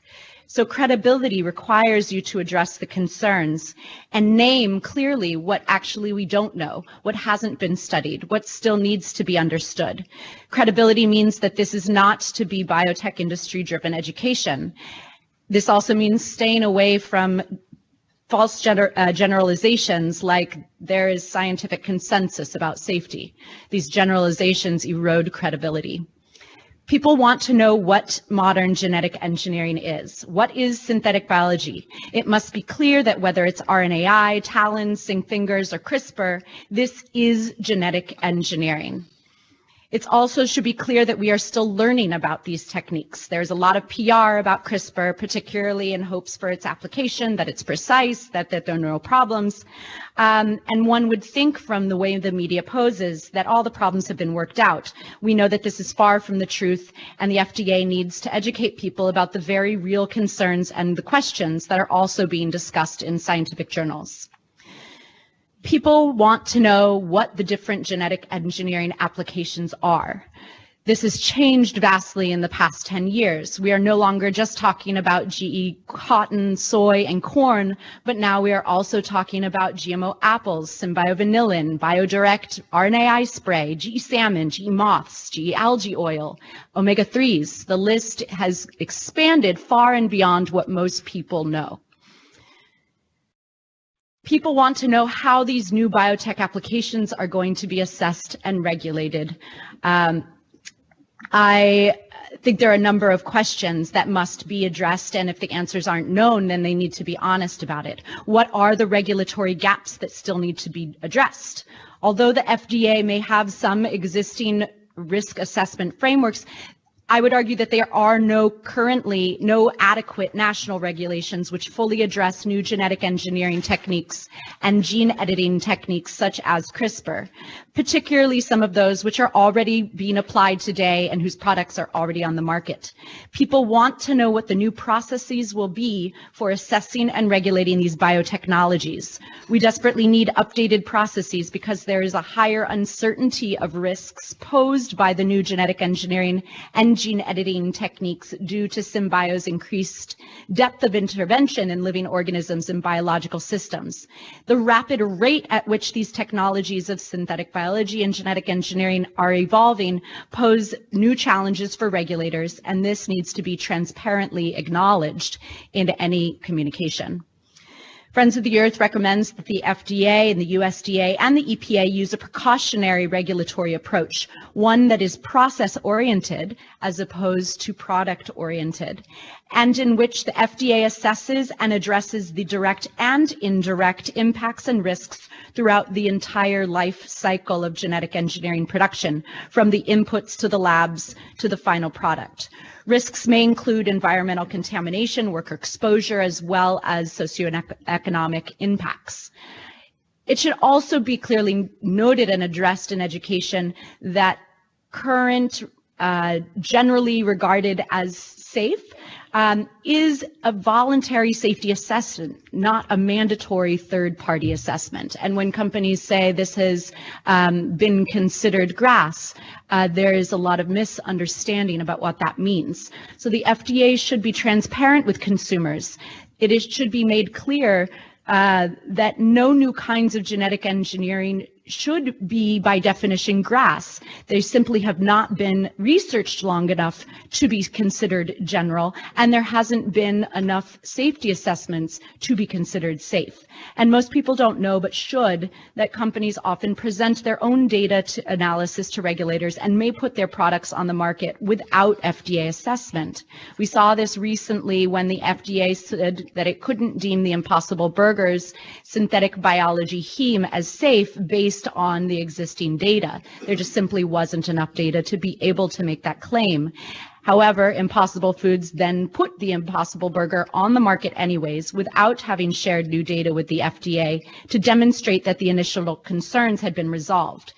The FDA should use its authority to pull adulterated foods like the Impossible Burger off the market when they're going ahead of assessments and regulation. Again, ingredients derived from genetic engineering, particularly synthetic biology and gene editing, should not be assumed to be grass. It sets an untrustworthy precedent if companies are allowed to slip new genetically engineered ingredients, food additives, and animal feed ingredients onto the market, merely claiming that it falls under grass. People need to know that safe is different from not yet knowing the hazards, and the FDA and USDA will need to address how they will create robust and mandatory assessments and regulations.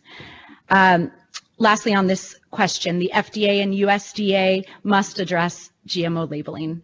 Polls show that 89% of people want their food labeled, and this should be clear via on-package labeling, not QR codes, which are not accessible to the majority of people.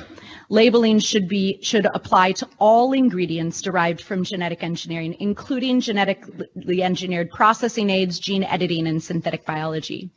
So on the question of how and from where do consumers receive information, unfortunately, we don't have ample insight as to how consumers receive their information on this topic.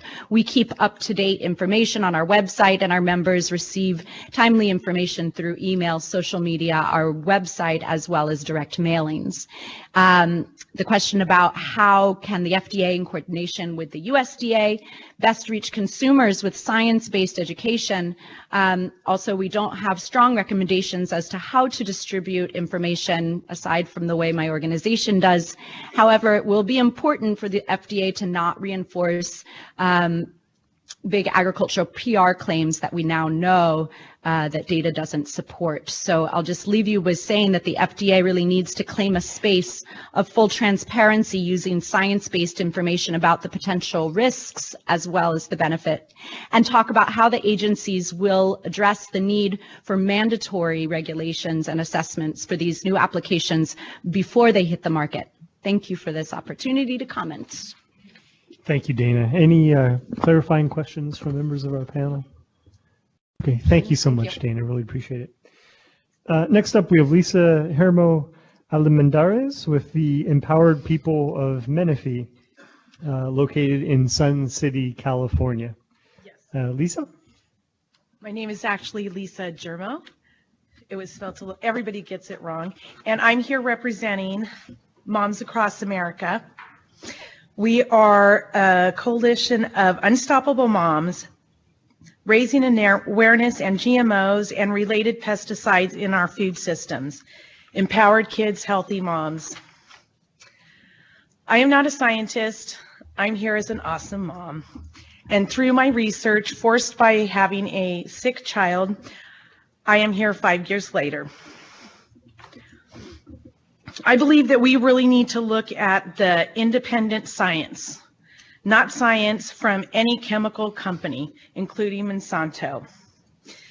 Did you know, well, we all should know, that 80% of GMOs are engineered to withstand glyphosate-based herbicides or Roundup? If there is going to be any public education about GMOs, it should include the truth, the risk of glyphosate herbicides. Glyphosate has cancer-causing effects. LARC, branch of WHO, declared glyphosate a probable carcinogen. The California EPA, OHIA, placed glyphosate on Prop 65, July 2017. There are thousands of lawsuits pending against Monsanto. the manufacturer of glyphosate, for causing non-Hodgkin's lymphoma. These lawsuits has also exposed cover-up, collusion with the EPA to hide harm and risk from the public. Roundup is a proven endocrine disruptor causing birth defects, infertility, development delays, and more. Patented as antibiotics, absorbed through contact, can and will destroy beneficial bacteria in our bodies and weaken our immune systems. Disrupts hormones, causing depression, mental illness, and others. A recent study proved to cause non-alcohol liver disease. According to the Liver Foundation, 1 of 10 Americans now have liver disease. Proven to be a neurotoxin, a 20-plus year study showed children who lived near areas where pesticides were used have lowered IQs. Neurotoxin damage contribute to dementia, Alzheimer's, and autism. What is the cure cost to our society from the harm caused by glyphosate and GMOs? Glyphosate has shown to stimulate growth of breast cancer cells in 1 part per trillion. 1 part per trillion is equivalent to 22 Olympic-sized pools. The EPA allows up to 30 parts per million of glyphosate residue on our non-organic and GMO food supply. This is the information that the public has the right to know.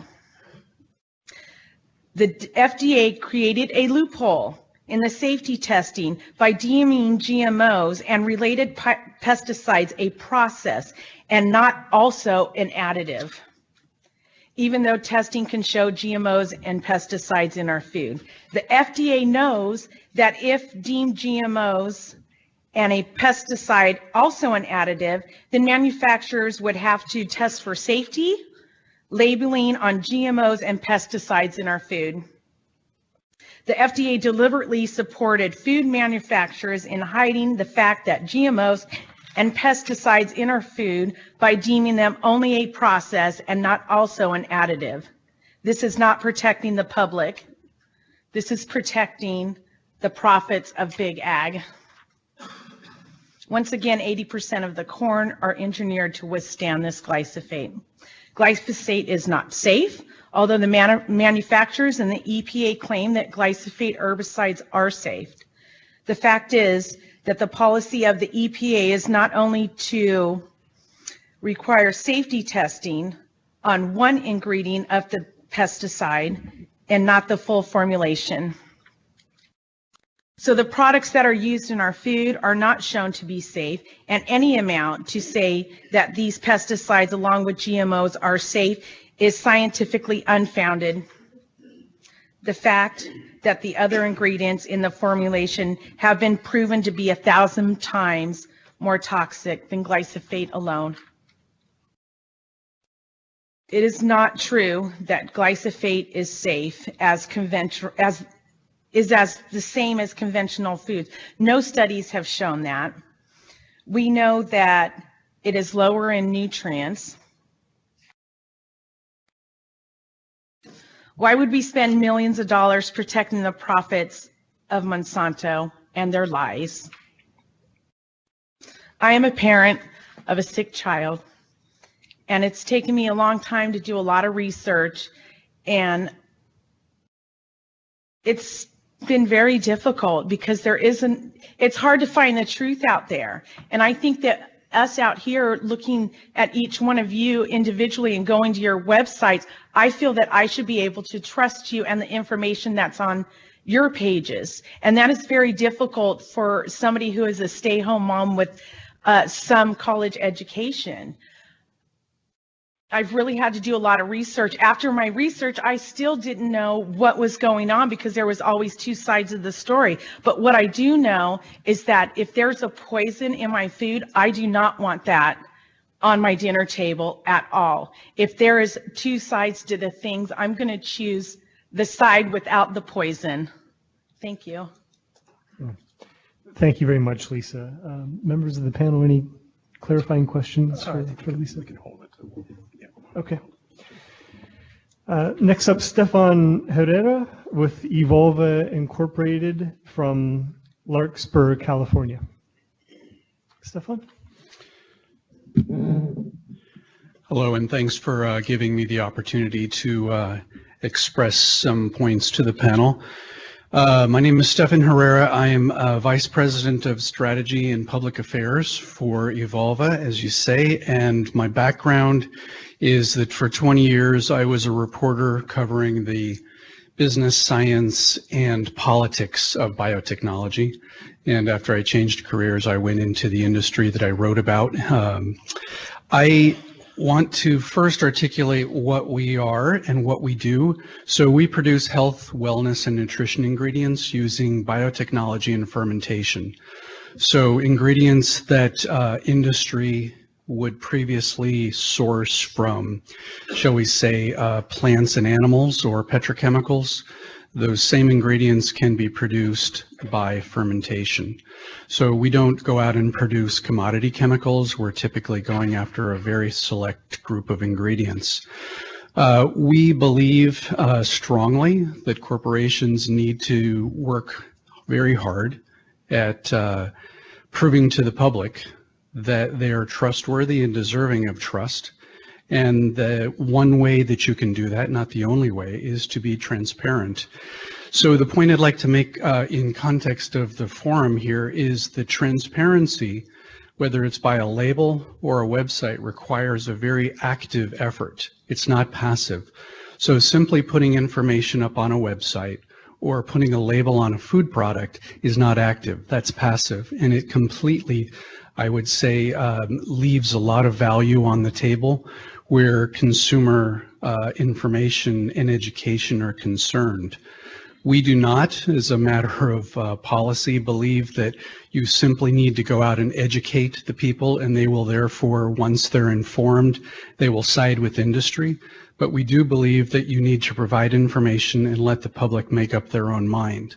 It's very difficult for the public to be able to do that if there's simply a label with an acronym on it. So I would argue that putting a label on a product is not the end point. Informing and educating the consumer is the end point. And the only way that you're going to be able to do that properly is if there's context about what does that label really stand for. Is it there to inform that there's an ingredient that was either processed or is a genetically engineered ingredient in the finished product? And if so, then what does that even mean? And I think the public also needs to understand sort of the broader picture, which is the fact that there is a scientific consensus most recently articulated from the National Academies of Science last year that found that ingredients produced from biotechnology, when you compare the US to Europe, Europe has been non-GMO, US has been GMO by and large, there is no difference. There's no safety impact. So if the public is to understand what that label is for, then they need to understand, first of all, that there is not a safety issue. So if it's not a safety issue, then why is the label there? And I think that we're not doing a service as an industry, as a government, if we're not really looking at the big picture into not just looking at how to put something on a product that indicates that it has gone through some process, but what does that mean? What does that mean for your health? What does it mean for the process that product went through? It needs to be a big picture.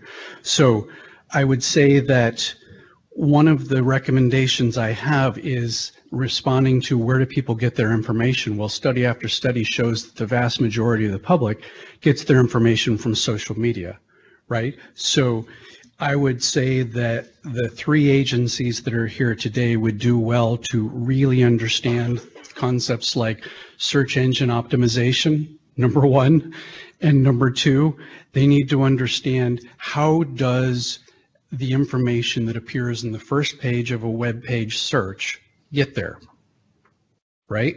It's not always the most factual, the most calm, the most balanced information that shows up on the first page. In fact, it's often just the opposite. Not always, but often. So how do we get to concrete recommendations? I would say the theme of my recommendation overall is mind the gap. And that is the gap between what the government does and tries to articulate versus what the public does to gain information and try to understand what that information means. So one thing is possibly to create a perception reality document that goes on your website, that's managed by somebody actively, it's updated, it's put out on social media. Hey, this is the newest perception versus reality point of the day on food facts. I think there's a massive gap between the perception and reality of safety, about how ingredients are produced today, not just from genetic engineering ingredients, but how much do people really even know about GMOs? How much do they know about organic food? The answer is very little, very little. I think the people in the room here are not representative of the consuming public in general. We live this, we have to learn it. Most people don't have to, so they don't. The second point is that I think that there should be working with the three agencies, working with science educators, is if you could put together food science and politics public education campaign and really work with professional communicators on how to inform and educate on the difference between food politics and food science, and then get out there and inform. Again, transparency is active. So partner with TED, partner with the Aspen Ideas Festival, partner with Neil deGrasse Tyson, figure out a way to get that information out into the public where there's at least a chance that it can start to filter into the consuming public. And the final idea is, I live in Utah, and this is a very conservative state. The officials there were very concerned about teenagers and vaping because of this misperception that vaping is somehow safer than cigarettes.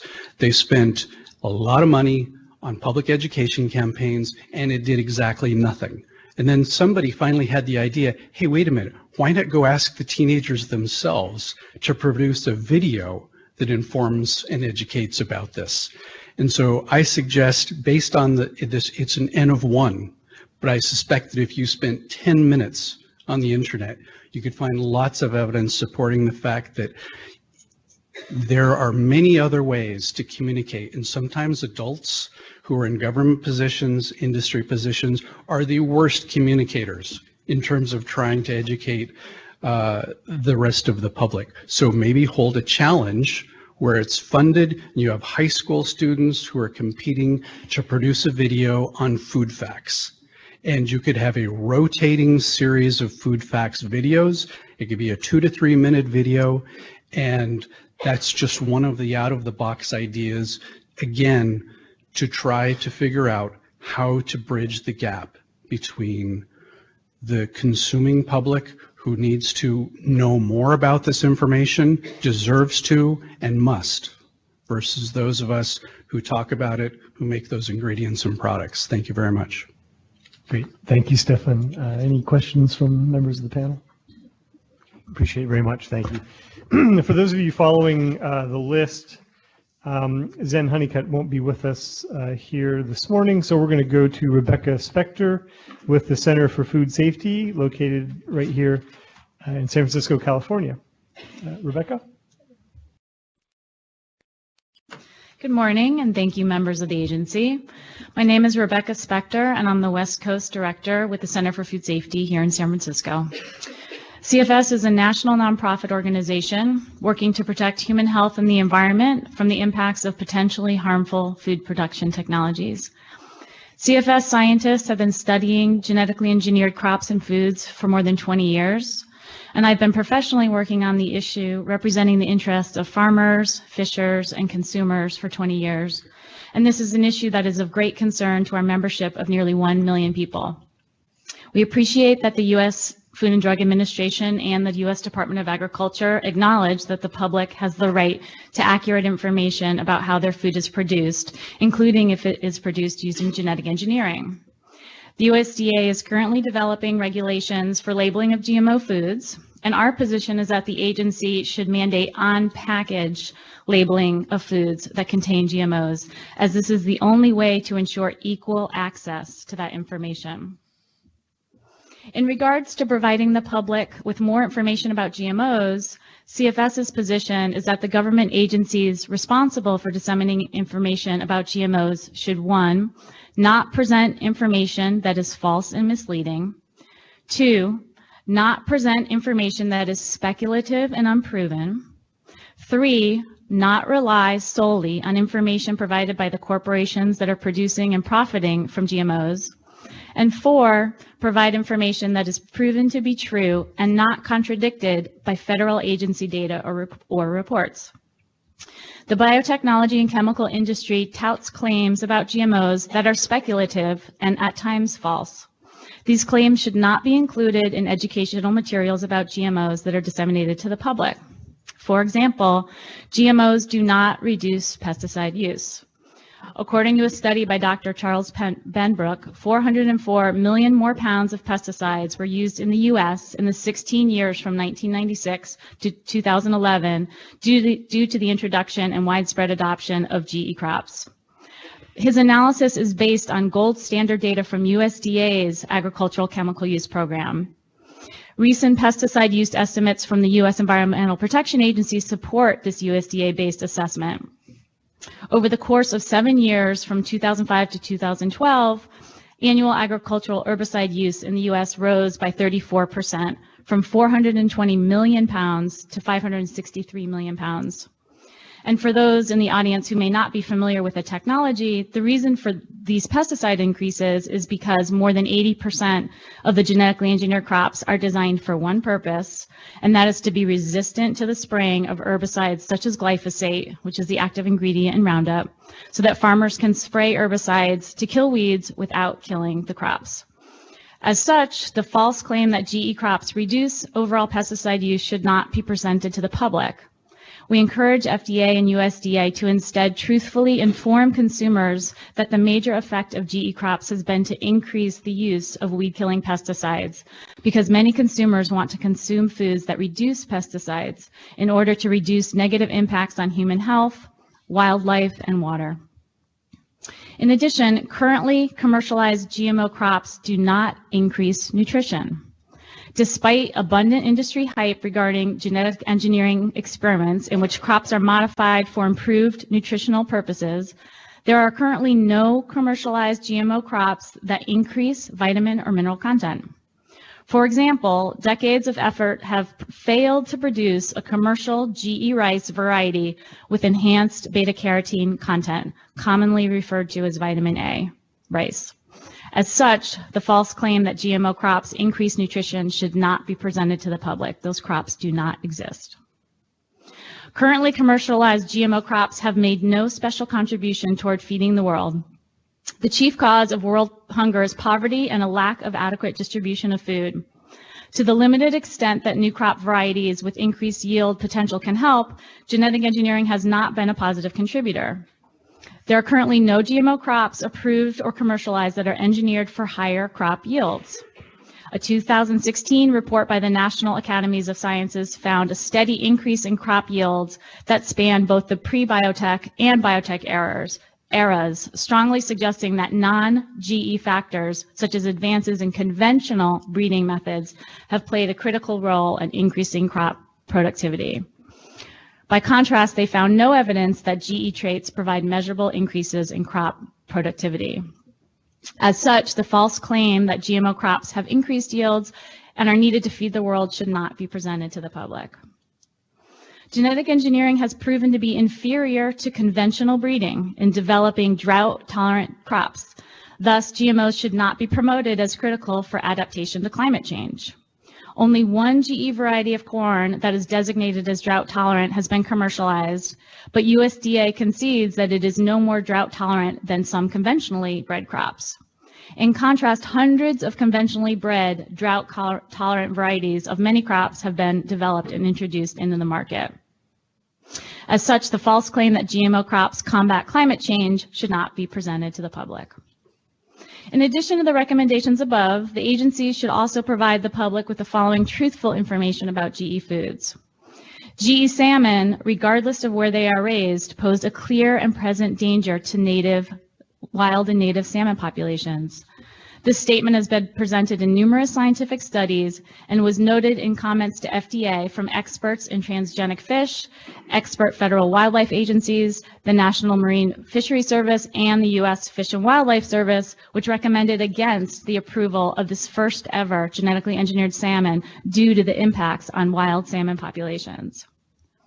Recently approved genetically engineered crops resistant to the herbicide dicamba have resulted in massive injury to soybeans and other crops across the United States and are negatively impacting farmers. In one of the biggest stories in agriculture this year, the widespread adoption of Monsanto's genetically engineered dicamba-resistant soybeans and cotton has led to a massive increase in use of this highly volatile herbicide, resulting in unprecedented levels of herbicide drift, injury to soybeans and other crops across the country. To date, there have been 2,708 official complaints from farmers about damage to their soybeans due to dicamba drift from neighboring farms, and 3.6 million acres of soybeans have been injured across 25 states, though the true scope of this drift injury is likely to be much more. The public deserves to know the truth about genetically engineered crops and foods.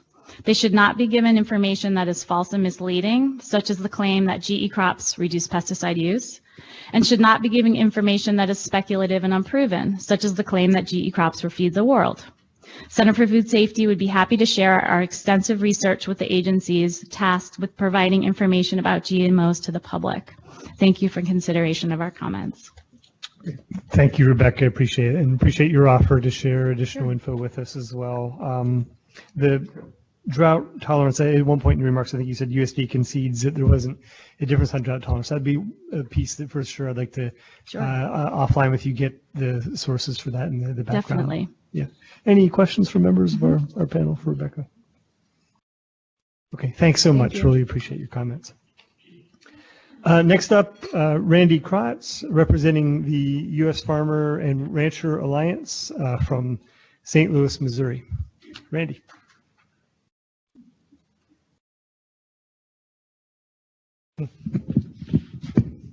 Thank you and good morning, everyone. The approach to comments for this hearing, when I came to this, I thought a lot about addressing it as many of the folks so far have addressed it. There's so much emotion around this topic that I thought it better to step back and give a little bit of an understanding of who we are and who we're funded by in order to make sure that our approach to this is as transparent as we possibly can be. U.S. Farmers and Ranchers Alliance is made up of 105 different agricultural organizations, commodity groups, as well as corporations. We are largely funded by farmers and ranchers themselves. A vast majority of our funding comes from those organizations.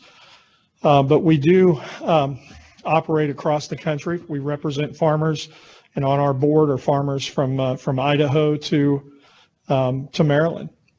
We work very hard to be production practice neutral in our approach to agriculture and to our approach like conventional production of crops using GMOs or not, or organic production. We truly do. We also, though, are generally pro-technology as an organization. There's so much technologies that is utilized on farms today that we do generally end up speaking to and through farmers and ranchers' voices to millennials, and oftentimes it's about technology because it is a way that we have found to connect very well with people. Farmers and ranchers undoubtedly, as we've heard this morning, are one of the more trusted voices out there. We trust ourselves for information, all of us do.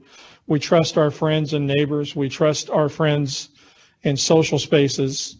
We also trust doctors and dietitians and farmers and ranchers.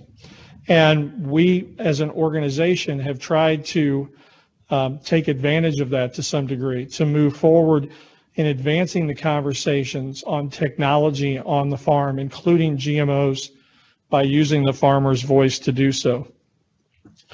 I think forgive me, I should have also said that our funding we also receive funding from Monsanto, Dow DuPont, Bayer, BASF, but again, the vast majority in our governance comes from independent farmers and ranchers across the country. I'm a farm boy from Kansas, and my father and brothers still farm today, and we do use GMOs on some of our property, and some of our property we don't. So I hope that overall, as we try to engage the consumers in this discussion, as we try to get farmers and ranchers into discussions about GMOs, that we do it fairly, that we do it with people that have knowledge of the technology, that use science first. We feel like that bringing science to this discussion is incredibly important, and overall want to do that on an ongoing basis. We developed a process 8 years ago called the Food Dialogue, which is truly having a panel, not unlike the one that's in front of me right now, with people from all sides of this discussion. We think it's important that all voices are heard. If they aren't all heard, then we won't be heard, and we all know that about ourselves. So we do try to do that on an ongoing basis. We have a technology here that some would argue is science-based and safe, that you have Nobel laureates from across the globe that have declared it safe. You have health organizations from across the globe that have declared it safe. We as agriculture have done an inadequate job of engaging in the conversation to make sure that our position on the technology is understood. And it sometimes is hard to listen to all sides of this discussion, but we recognize it's incredibly important. USFRA, U.S. Farmers and Ranchers Alliance, uses techniques like social media, public speaking, engagement in all sorts of events. We've produced the film Farmland, which was truly just an effort to re-engage the consuming community in agriculture, to get people thinking about farming and ranching again. I often tell the story that, in the 60s, largely across this country, consumers stopped going to the farm. Maybe eggs were the last thing that consumers came to the farm to purchase. There's certainly exceptions of that all over this country with small and local farms, of course. But broadly speaking, that's what occurred. And farmers and ranchers really failed to communicate with consumers for decades in a way that we should have, and to engage in a way that we should have. And that's what USFRA is attempting to do. We're not funded to a degree to talk to all consumers. We're not. What we try to do is go to super influencers. We try to go to consumer food connectors to work to engage them in this discussion on GMOs and other issues in agriculture and food production, to have them be notable and understanding and science-based around these topics. And again, those can be from dietitians to doctors to folks in the culinary industry. Chefs are actually very trusted in this discussion, as are those in the wellness community. So many of us today have trainers and people that we depend on that actually we maybe engage more regularly than we engage our doctors or maybe a dietitian or nutritionist. So USFRA works to get information in front of those organizations to do that.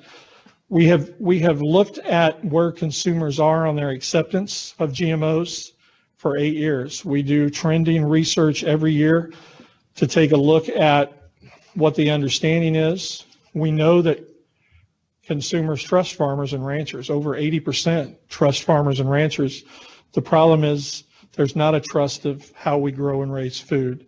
And that's what we're trying to change. We're trying to change it by making sure that consumers recognize that if you're after organic food, you should be able to get organic food. and you should know that it is. If that's not your choice, you should have the other choices as well. On our farm, I know there's always discussion about pesticide reduction. On our farm, we have virtually eliminated the use of insecticides on our farm because of GMOs.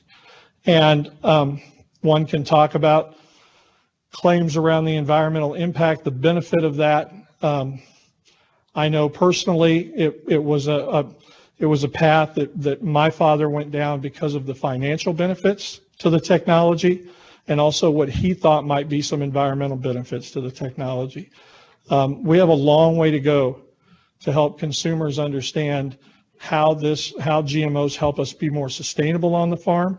We also owe it to consumers to make sure they know they have a choice, and that choice can allow them to purchase whatever type of food they want to purchase. With that, I'll stop. Thank you very much. Great. Thank you, Randy. Appreciate that. You use the term super influencers. Yeah. And I heard you talk about doctors, nutritionists. I heard you mention chefs. I didn't hear you mention teachers. Actually, and thank you, Maya. We actually have a program called Discovering Farmland, which is a collaboration with Discovery Education, which addresses, it's generally targeted at 9 through 12 at the high school level. And we're very proud of the program. It's relatively new. It's about a year and a half old.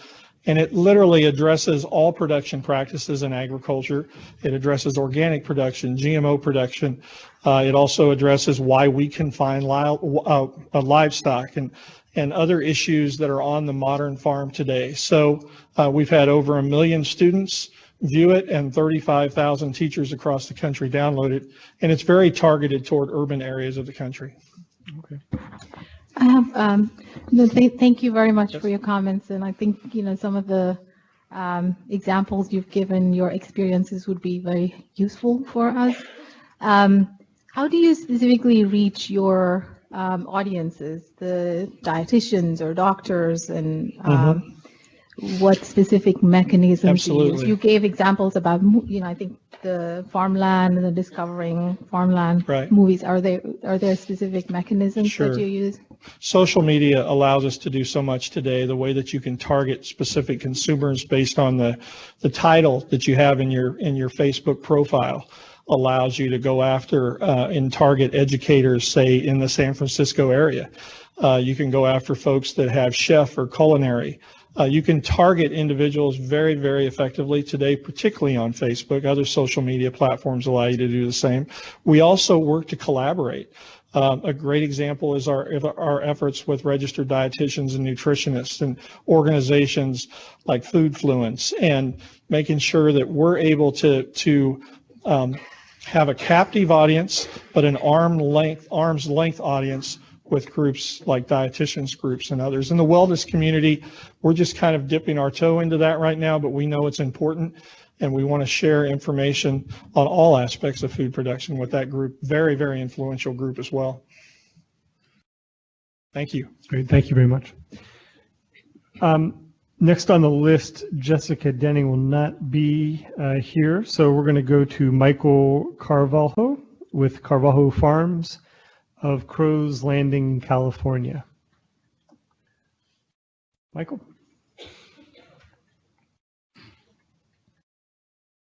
Good morning. Thank you. My name is Michael Carvalho. I am a fourth-generation dairy farmer in the Central Valley of California. I have a dairy science degree from Cal Poly University, San Luis Obispo, and I live on my farm with my wife and 2 young daughters. As a dairy farmer, I appreciate efforts by FDA to educate and better inform consumers about benefits and safety of agriculture, biotechnology, or GMOs. As stated in the 2016 disclosure legislation, milk is non-GMO, regardless of the feed an animal consumes. Nevertheless, this technology is important to dairy farmers and to global agriculture because it improves our ability to meet food needs of the future in ways that conserve our natural resources and protect our environment. The majority of animal feed today comes from plants that have some beneficial trait it has received through biotechnology. I believe it's important for consumers to know what this technology has meant to me and my fellow farmers. The environmental footprint of farming has significantly improved, whether we are talking about lower greenhouse gas emissions, lower fuel use because of fewer trips across the field, or improved soil health because of less tillage. These benefits are very consistent with things consumers tell us are important to them. High quality food that is affordable and grown in ways that conserve our natural resources and chemical use. But it's very clear that most consumers aren't making the connection between how GMOs help do that. It is up to us to first listen to them and second, share our stories to help them understand. Although milk is not bioengineered and exempted from required labeling or disclosure, dairy farmers are concerned about widespread food marketing against GMO technology. Many food companies are labeling and promoting products as non-GMO, and as a result are reinforcing confused consumers that GMOs are something they need to avoid. As a dairy farmer, I welcome efforts led by FDA that will lead to better informed consumers with a greater awareness of the implications of food choices and a stronger foundation as they make their food decisions. But as a dairy farmer, I know the importance of telling the story of my farm to my neighbors and community. I hope FDA will be able to work with real people and real stories who can help reach consumers with accurate, trustworthy information that is grounded in science. Thank you. Great. Thank you so much, Michael. Any questions clarifying for Michael from members of the panel? Okay, thank you very much. Next, Elizabeth Eilert from Woodacre, California.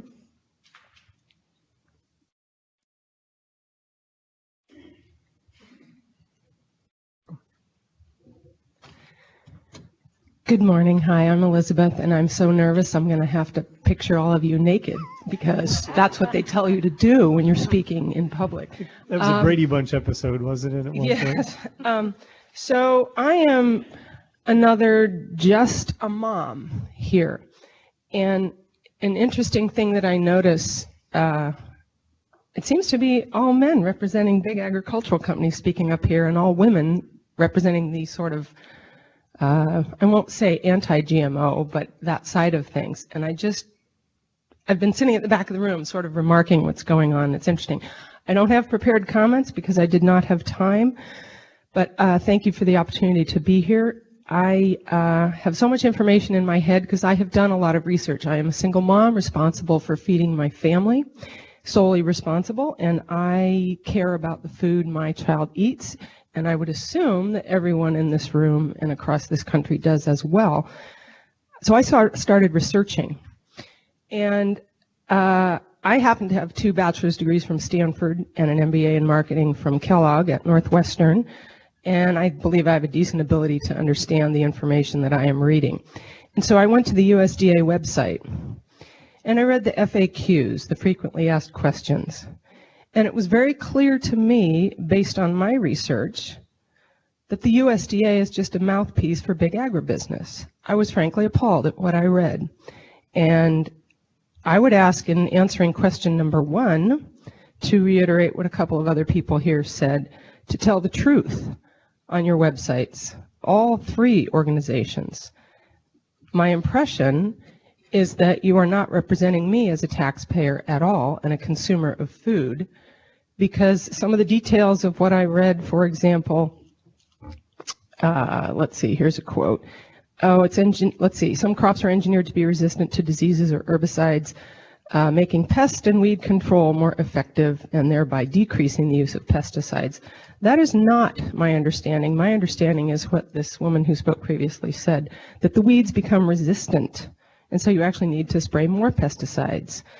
And my understanding, this gentleman said he just said he's decreased the use of insecticides by using GMOs. Well, let's look at the costs of that. My understanding is animals who eat GMO feed, for example, pigs, their guts are ruined. For example, the Bt toxin, let's say. It's ruining the guts of those animals, and my understanding is the pigs who were taken off GMO diets, GMO feed, got better. They were sickened by GMOs. So if GMOs are doing that to the intestines of pigs, what are they doing to our intestines? And if BT, for example, the BT toxin as one example of genetically modified foods, is designed to explode insects and kill them, what is it doing to our guts? We have the cheapest food in the world in this country, and we have almost the sickest, if probably not the sickest population, and the highest per capita spending on healthcare. Do we think there is a correlation there, perhaps, if we step back and look? My impression as a fairly informed mom is that our food supply is being poisoned. I heard a medical doctor who used to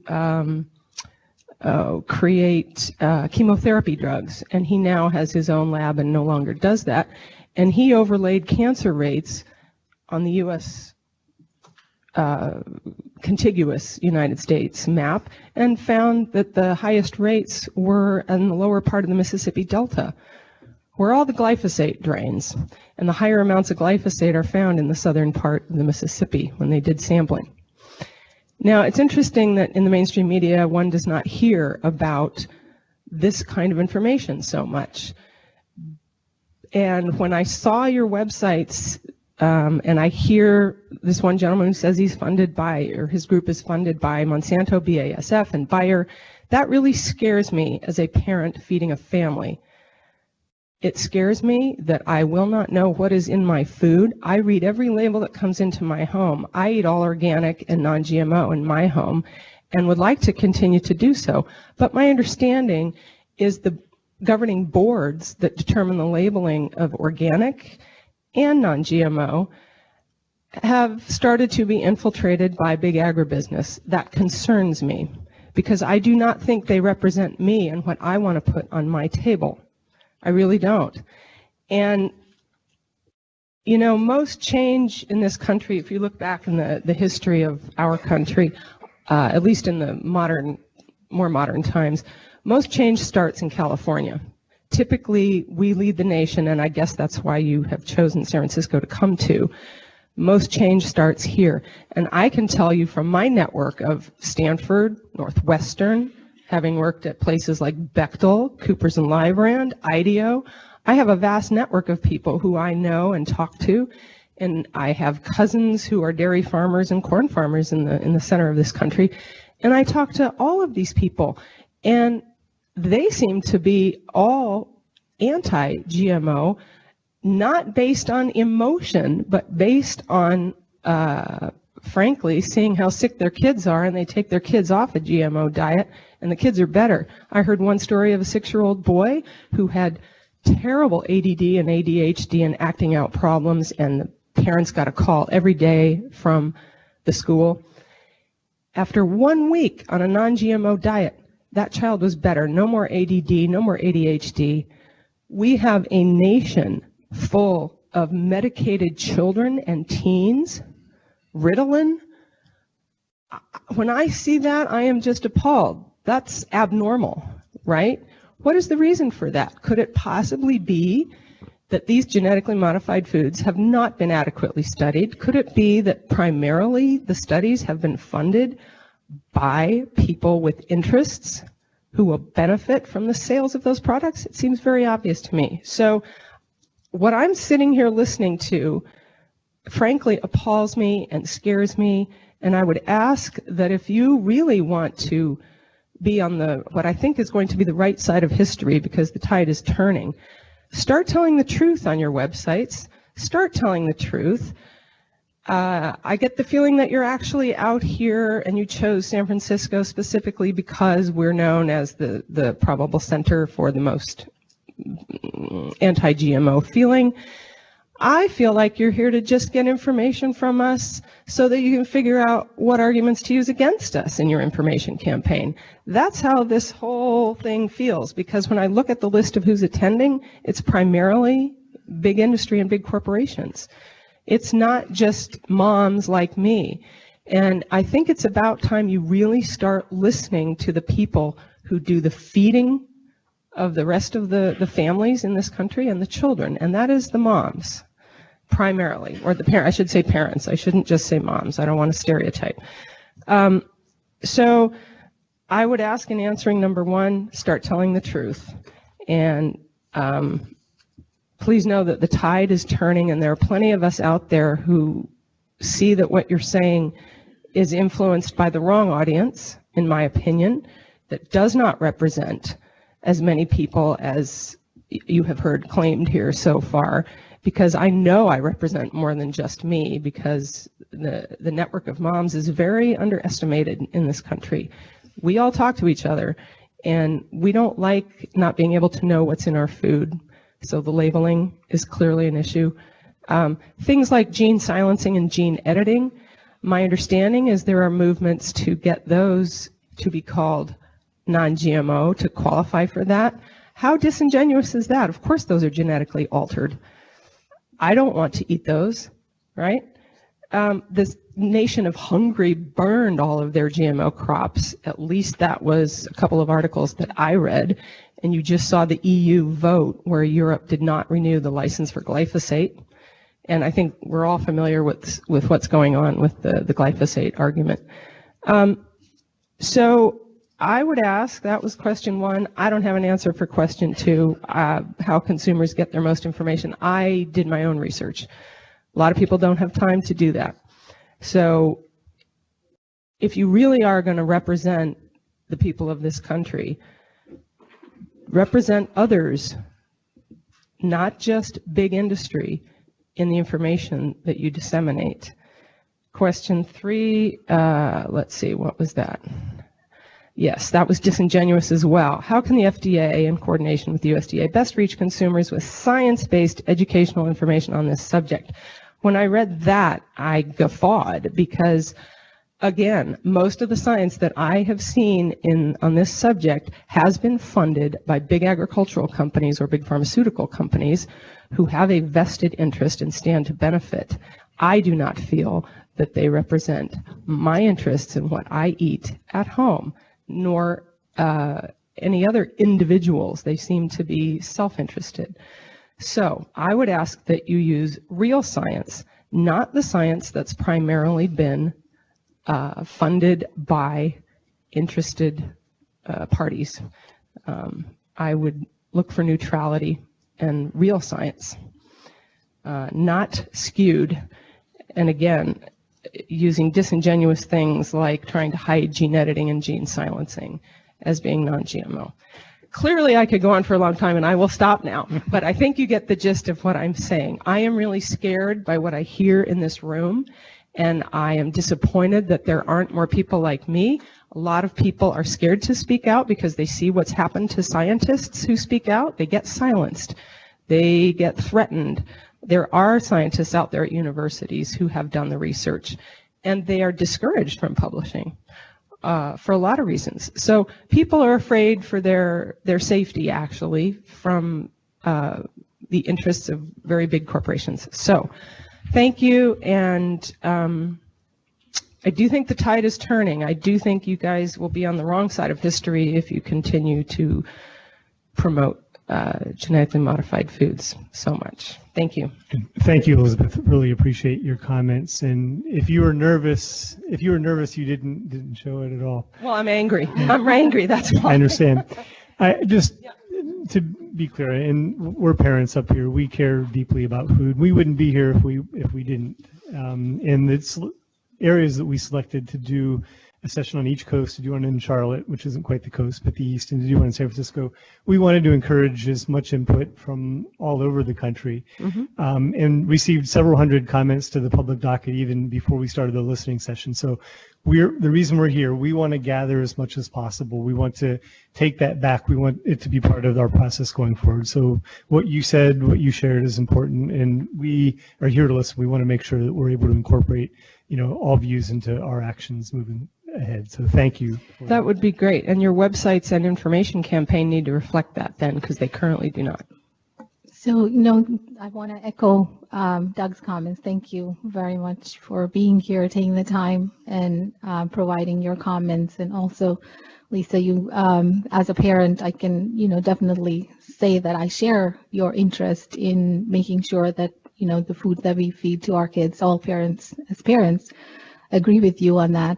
So, I mean, I think the reason we chose California is because we wanted to have a wide range of perspectives to be informed by.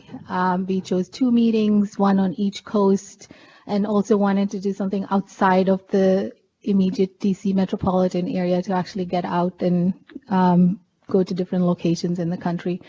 And you mentioned that you've been on our website, so I'd be interested in your feedback on whether you found, searching through our websites helpful, because I know myself, our websites are not always all that user-friendly. And in addition to your comments about the actual substance on the websites, how was your experience about, looking through information and sifting through information on our websites? That would be helpful.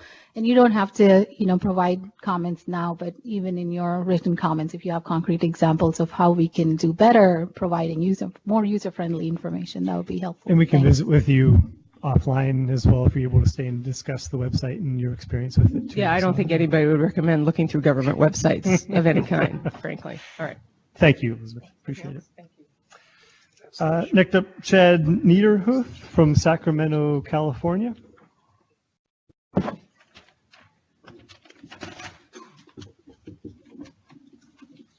Hello. Thank you for this opportunity. I'm a plant biologist and an educator, formerly a postdoctoral fellow at University of Georgia, soon to be assistant professor at Michigan State University. I've been familiar with this debate for a long time, and it still continues to amaze me that even teaching at the university level, the degree of misunderstanding there is about this subject. And that's reflected nationwide really by the huge gap in understanding between scientists and their opinion on this subject, where there's a large consensus regarding the safety and utility of these crops versus the general public. And so in trying to communicate the science effectively to the public, I think it's important that the FDA really base its methods on a science-based approach. So look to the vast body of scientific literature and growing body of scientific literature on communications, and especially in the communications of science, and really use that to guide your approach in communicating to the public. In terms of trying to address what issues are important to consumers, I think you've heard many of those today. There's a large concern about the safety of these crops, about the effects on the environment. So I think that the information that you provide should first address the concerns of the consumer rather than trying to explain just the science. You should be targeting in a way that really gets to the heart of the real questions that people are trying to ask.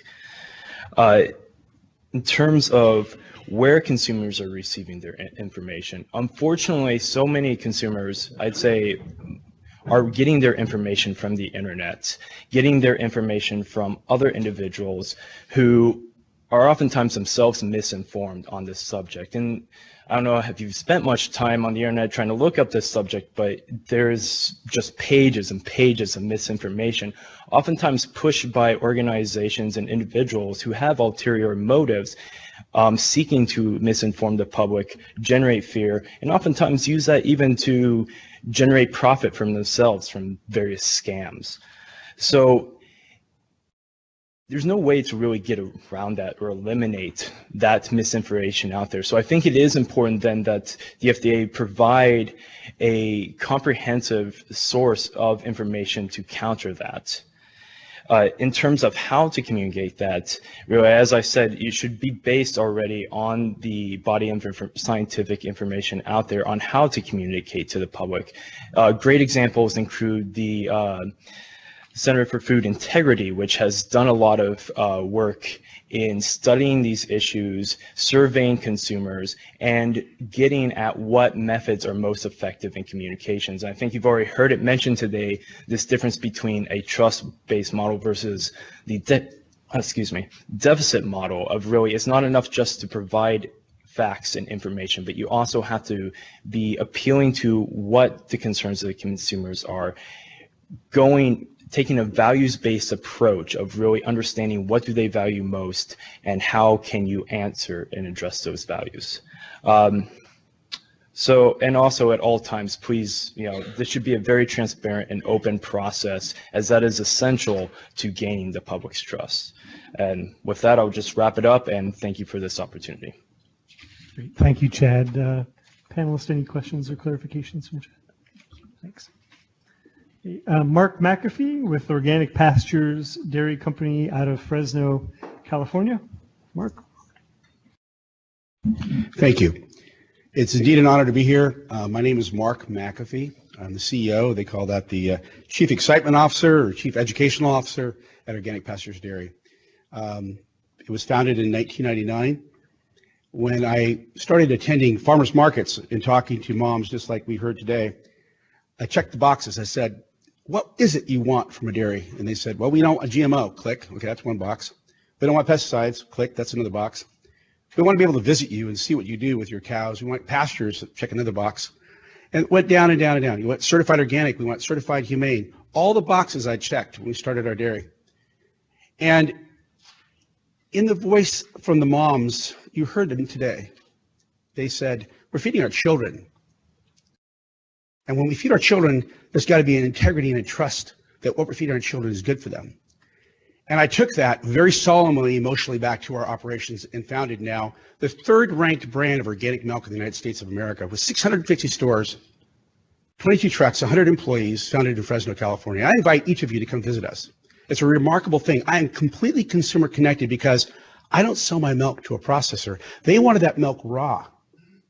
They wanted it unprocessed, just like their own breast milk.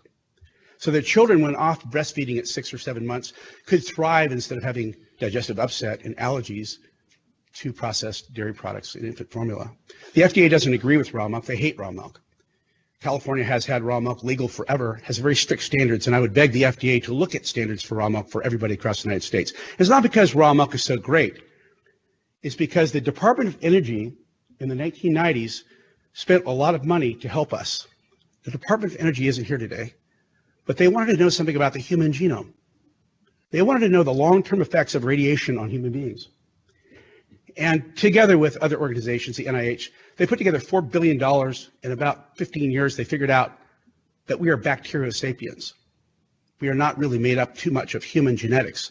There's only maybe 25,000 genes you get from your parents. The majority of our genes come from bacteria. Now, that's a profound finding to find out that that happened in 2003, and that's only about 13 or 14 years ago. But we're still on a pathway to really underserving the genome that makes us human, and that is the 98% of the genetic information that drives us to be healthy and human is actually from bacteria. And if we look at antibiotic abuse, if we look at Roundup, it's interesting. I sit as the delegate for California, the National Farmers Union. I've been there for the last 5 years. I'm also on the California Dairy Campaign with a lot of conventional dairymen, and I'm one of their executive directors. I've also been a Flying Doctors of Mercy Liga pilot to Mexico, humanitarian medical flights for many, many years. I was a paramedic for 16 years. I am deeply engaged with trying to make good, positive change. But what I'm finding is that the positive change is not going to come very easily because farmers and consumers are completely disconnected. We've heard this resonating throughout this entire conversation today. I'm not disconnected from our consumer. I actually have a retail store. We sell directly to consumers. We sell at 25 farmers markets every week directly to consumers, that moms that ask me hard questions and come to visit us. And the 650 stores that are thriving selling our products. And our products are not sold at less than production costs. They're actually sold at a premium, and we can't keep them in stock. There's a secret sauce to what I've said here today, and that is, instead of rejecting the moms that wanted to have safe foods for their children, I've embraced them completely. And embracing them completely, I have complete integrity online when I speak. I have complete integrity what I've said about the Human Genome Project and what the NIH and the Department of Energy has discovered about us being bacteriosapiens. And what I say about Roundup and GMOs is profoundly true. I don't have an integrity problem. Interestingly enough, that there may be some GMO crops out there that are perfectly fine, But how are those GMO crops actually used, and how's the application of that GMO crop? It allows that GMO crop we're talking about today, we'll just reference one, the Roundup Ready, allows the mass application of Roundup, which is now understood to be an extreme gut disruptor. It's found in the European Union. It's being banned now, but you can buy it at Home Depot here in California. So a severe gut disruptor that's being applied to our crops and put into our food chain as a drying agent on grains, as a spray that goes on alfalfa, good on our cows and other crops, it ends up in our food chain. And if you look at the Human Genome Project and you understand the human genome in terms of what we want to do in our villi of our intestines, you have to start scratching your head saying, there's no wonder that moms are objecting and saying, not on my food today. They want clear labeling of products that are including a GMO ingredient. They want clear understanding of what organic means. They want to be able to visit their farmer. What we have is a complete disconnection between farmers and consumers. And what I find very unique when I go to these national conferences is that you can divide the farmers into two groups almost like a perfect line. Those that are connected to their consumers and listen to them and provide food directly for them and feel responsible for them, and those that do not. And the ones that do not, they're not bad people. They're hardworking, intelligent, smart people. But they just don't have any connection to what the consumers are concerned about, because the opinions of a farmer directly correlate to the next partner they have in their food chain. If your next partner in your food chain is your best friend who sells some kind of a Roundup Ready seed, or a broker that pays you a commodity price, or a processing company, then that's who you're going to believe in, and that's what the faith you're going to have. But if your partner is a mother that gives you a hug and a kiss and thanks you, and gives you a great story about how your raw milk helped them in their families to thrive, and you're paid well, wow, what a difference. So, in all fairness, if you're looking for integrity, and I'm serious when I say this, I'm very serious when I say this, I'm not joking. Round up everybody you've got in the FDA that is sold out to big industry and have them arrested and removed. You will have every mother in America loving you. Because the integrity comes from the fact that there's collusion between, it's just a part of the culture that the FDA is a voice of industry. And today, what I gather from this is you're a marketing department of the industry that wants more GMO when it's being solidly rejected by the consumers that are very, very smart. And the internet can probe deeply and look at the European Union studies and look at the PubMed studies and the NIH studies that are on your websites, and very intelligently peer-reviewed, published articles, and understand what's going on with the gut and say, not for my children, not in this lifetime. I'm a grandfather with 6 grandkids, and their health and the health of our consumers is the most important thing in my life. And I'm dedicated to that, but I'm passionate about it. And that passion and that integrity rings through to the fact that we have a vibrant brand, it's consumer connected, and I would ask you to search inside your soul to look for a different place to find integrity. Thank you very much. Thank you, Mark. Any clarifying questions from members of our panel? Appreciate your comments. Thanks so much. Take them home with you. It's very important. As we will all the comments. Thank you. Next up, Elisa, and I apologize if I don't get names perfect. Odebashian from the Consumers Union Consumer Reports here in San Francisco. Was I close on the pronunciation? Really good. Okay. I've heard much worse. Good afternoon. Thank you. My name is Elisa Odebashian, and I am the Director of Strategic Initiatives in the West Coast Office for Consumers Union, the Policy Division of Consumer Reports. Appreciate this opportunity to comment on the educational and outreach initiative that FDA has been tasked with. Consumers Union is, as I said, the policy division of the nonprofit Consumer Reports, the largest consumer organization in the United States, reaching more than 7 million consumers through its print and online publications, and engaged with more than 1.5 million consumer activists concerned about policy issues. We have long advocated for pre-market safety testing and labeling of GMO foods. as Consumer Reports national surveys year after year have shown that an overwhelming percentage of consumers, upwards of 90%, say they want to know if the food they're buying has been genetically engineered. On the issue of specific topics consumers would find useful,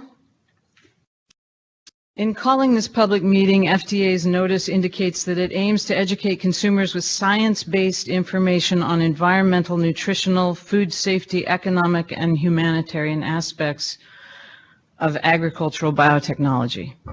These are all issues of interest to consumers. First, it is important to acknowledge that consumers have been bombarded with information on biotechnology, a good amount of which has been distorted in order to influence public opinion and the political debate about the technology and over the value of labeling genetically engineered foods. In part as a result, there is much public skepticism and distrust of what is said by almost anyone on this topic, including by scientists. It will be FDA's task to first assess what really qualifies as reputable science-based information in these areas before communicating to the public. If FDA is to truly educate consumers, it must be rigorous in this assessment. And where issues are not settled science or where misinformation has been widely distributed, FDA must address this directly. Here are just two examples where misinformation about GMOs has been widely disseminated by the media. One from the environmental area and another from the economic impact area. For consumers, one of the most important environmental issues is pesticide use. Time and again, in public debates over safety and labeling, it has been said that genetically engineered crops reduce pesticide use. This is a false statement. Adoption of genetically engineered varieties in two crops, corn and cotton, have reduced insecticide use. Insecticides are one type of pesticide, but herbicides are also pesticides. And in the years since herbicide-tolerant genetically engineered varieties of corn, soy, canola, and other crops have been introduced, the use of the herbicide glyphosate, also known as Roundup, has increased more than 15 times over. Taking this into account, overall agricultural biotechnology has vastly increased, not reduced, pesticide use in the United States. It will be important for FDA to address this issue with a clear presentation of the scientific facts. An economic issue that is of importance to the public is the oft-repeated promise that genetic engineering increases crop yields. This claim, too, is false. The National Academy of Sciences, in its 2016 report on biotechnology, dealt with this question directly. The report concluded that GE technology itself has not led to significantly higher yields, noting that, and I quote, "There is no evidence from USDA data that GMO crops have substantially increased the rate at which U.S. agriculture is increasing yields," end quote. Again, it is important that FDA presents the data, in this case crop data, in a way that informs the public in a non-misleading manner. The other topics on which FDA has been tasked with educating the public are almost as difficult and controversial. Food safety is clearly one. While there is no strong evidence that genetically engineered foods currently on the market pose widespread safety hazards, there have been many highly oversimplified claims about its safety. In fact, genetic engineering does carry risks. For this reason, FDA requests developers of new GE foods to ensure that there have been no changes in allergenicity, toxicity, or nutrition, or other unexpected effects that could impact safety. FDA has an obligation to educate consumers on this point. On the flip side, there have been unsubstantiated claims that genetically engineered foods are responsible for everything from accelerated aging to autism. These claims are also poorly documented, if at all. FDA must endeavor to present a balanced and science-based view of this issue. In two other areas, it appears to us that there isn't much science-based information available. In the area of nutrition, which is always of great interest to consumers, we are aware of very few products of agricultural biotechnology currently on the market that have actually improved the nutrition of a food. Nor have there been good studies of whether GE varieties may have inadvertently become less nutritious. An oft-cited example of a nutritional improvement is golden rice, a genetically engineered rice variety that contains beta-carotene, which the body converts to vitamin A. Golden rice was developed in the laboratory, but still, after more than a decade of work, has not been commercialized. Recent reports suggest that it may never be commercialized, since in the process of engineering the changes needed to express beta-carotene, additional and unexpected changes occurred that stunt plant growth and reduce yield. It would be helpful if USDA could point to good scientific data in this area. And if consumers are to be well informed, it would also be extremely important for FDA to refrain from repeating speculative, theoretical, and self-promotional industry claims as to the potential of genetic engineering to improve the nutrition of food. And as to the humanitarian impacts, we are aware of even less data.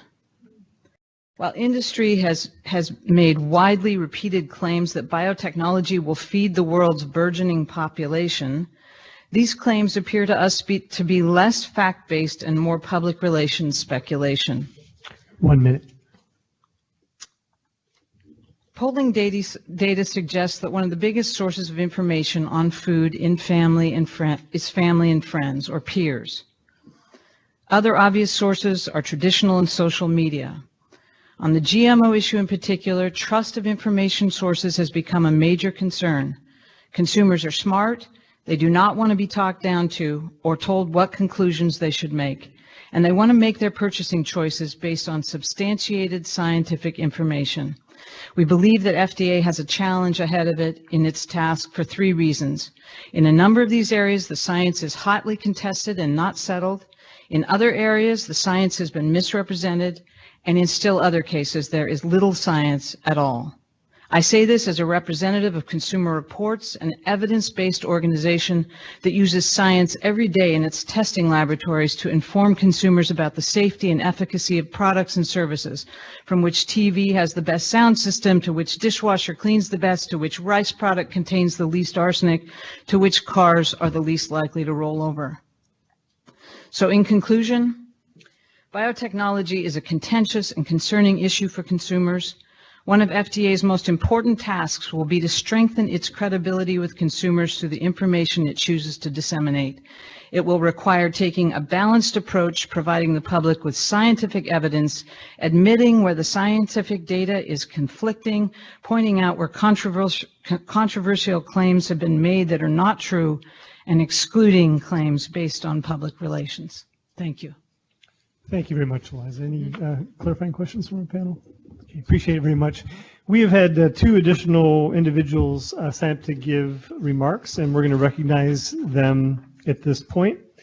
I'll first turn to Irene Fay with Jeff's Naturals out of American Canyon, California. Irene? Good afternoon, and thanks very much for allowing additional speakers. I think there's 2 things that come to mind when I heard about this meeting. And by the way, I heard this through one of the leading natural food distributors, UNFI. I don't know if you're familiar with them, but there's 2 companies in the United States that are considered the top distributors. UNFI is one of them, and the other company is KeHE. These are 2 great sources for you to get in touch with to find out more about how consumers learn about their foods. I think they're advocates for clean food. They sell natural foods, and they've been very interested in the whole subject of GMO or non-GMO. So that's just something you might want to jot down. I think there's two questions that I would ask myself is, one, how do you disseminate the information, which you're asking? But two, what information do you disseminate? Now, when you ask yourself what do consumers want to know, there are several sources to ask. I was so inspired by the last gentleman who talked about going to farmers markets and talking to moms and checking off all of those boxes, because those are the people that consume the food that your organizations regulate. We are the voice. There are a number of organizations that you can touch. Let me just give you a couple of them. The NCG, which is the National Co-op Grocers Association. Those are retailers who belong to this organization, and they're all natural food stores. There's another group called INFRA, I-N-F-R-A. That's the Independent Natural Retailers Association, similar to the Co-op Association, but these are independent retailers. There are also a number of stores, chains that you can talk to whose service primarily consumers are concerned about what they put in their mouths and what they put on their table. Whole Foods being the top retailer, which I'm sure you folks are familiar with. They have initiated a labeling process that anyone who sells to their stores will have to conform to by September of 2018. And that means that you will either have to put a label on your product that says it is non-GMO or it is GMO. And that will help consumers decide what they want to buy, and they'll speak with their dollars. The second two largest natural food stores are Sprouts Natural Foods. I'm sure you've heard of them. If you haven't, you're here in California, it's a good time to stop by. And another firm called Natural Grocers, which is an organization that owns upwards of 100 plus stores. So those organizations have about 1,000 retail outlets, and their consumers that shop there are the folks that you probably want to hear from. And they're probably also the people that you want to disseminate the information to. So I strongly recommend that you reach out to these organizations and ask them the very same questions you've asked today. Is how do you reach out to the community? How do you get that information out there? They could be very helpful. But they could also be very helpful in helping you understand what it is the consumers want to know, because their consumers ask them, and they in turn should be asking you. If teachers, educators, nonprofits, and those who benefit from GMO manufacturing, Monsanto, DuPont, etc., can communicate directly, honest byproducts may result. But you have to have both parties come to the table. You cannot simply ask, how do you disseminate information about GMO products without asking the question, how do you disseminate information about non-GMO products? You cannot educate the public about only one side of the issue. It's dishonest. It's not what we pay our taxes for. It's important that you open this dialogue, and it's important that you speak for and to everyone. In closing, I would say that pro-biotech information oftentimes polarizes those who are concerned about what they put in their children's mouths. I personally, when I hear the names Monsanto or DuPont, get very nervous. And if you don't, that makes me even more nervous.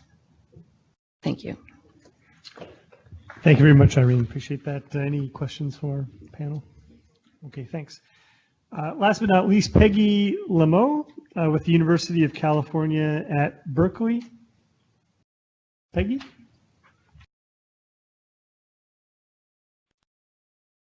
Hi, thank you for making room at the end for me to present my thoughts. I am a mom. I'm going to come at it from a slightly different perspective. In 1987, my colleague at UC Berkeley, Professor Steve Lindau, attempted to conduct the first test of a genetically engineered organism, the ice minus bacterium, which was intended to prevent frost damage on crops. The first effort took place in Tule Lake, which is a small farming town in Northern California near the Oregon border. The engineered bacterium was sprayed onto the potato plants by scientists who were wearing respirators and disposable protective coveralls. And the EPA agents were up on ladders checking monitors to make sure that the bacteria didn't spread beyond the field. While the protective clothing was intended to protect the researchers, it probably appeared to a lot of the passersby, which might have been mothers and fathers taking their kids to school, like it was some sort of toxic cleanup. As you might imagine, this scene was not welcomed by local residents because the university hadn't prepared them for what was going on in this countryside. Another attempt by the university was to do the same testing in Monterey County, and they responded in the same way, despite the efforts of Professor Lindau and others at the university to help them understand what was going on. At this point, the University of California thought, maybe it would be prudent to actually have somebody whose responsibility it was to proactively go out and provide information to the public about this new technology of doing a genetic modification. That individual was me. I started as a cooperative extension specialist at UC Berkeley in 1991. And my job was to do what you're saying there, agricultural biotechnology, education, and outreach. So I started in 1991, we're in 2017, and we're having the same discussion about how you go out and talk to people in the public. So my job description is pretty wide. It involves duties that include both research and outreach. And what I do on the outreach side involves sort of statewide leadership. That's what cooperative extension does. My job is statewide to develop educational program aimed at providing fact-based information on agriculture, food, and its technologies. So talking about all kinds of things that have influenced agriculture over the years: classical breeding, marker-assisted selection, genetic engineering, and organic practices. In addition, I provide fact-based information to promote sound policy decision-making, to foster the development of appropriate regulatory structures at the local, national, and international levels. I just want to say that, you know, cooperative extension, many people don't know what it is, but we are located all over all of the states in the United States. And our job is local, so I have colleagues in every county in California. So someone mentioned, you know, what are ways to reach people like dietitians and chefs and so forth. Cooperative extension is an arm that can be used to do that. In order to perform these functions without being beholden to commercial organizations, I've run my outreach program using only public funds. I've not taken any money from corporate entities. Upon request, I give lectures to a variety of different audiences that range anywhere from, as we mentioned, dietitians, growers, lawyers, teachers.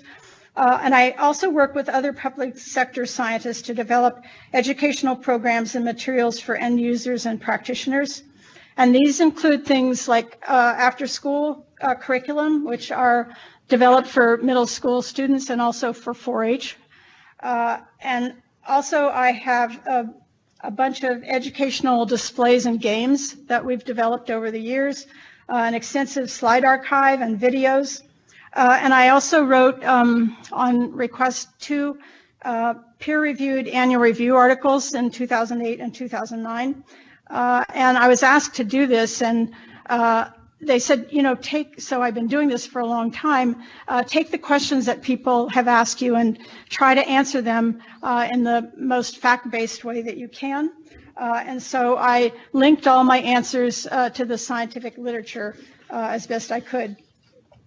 So largely these efforts have been limited to those of myself and my long-term administrative assistant. In 2015, with funding from the University of California Global Food Initiative and the Berkeley Food Initiative, I was able to establish 2 different efforts. You heard from one student this morning, the CLEAR project, which is communication, literacy, and education for agricultural research, and the Millet project, which is looking at introducing ancient grains into the food system. So in both cases, these efforts are motivated not by me, but by the interests of the students. Primarily, they're undergraduate and mostly graduate students and postdocs.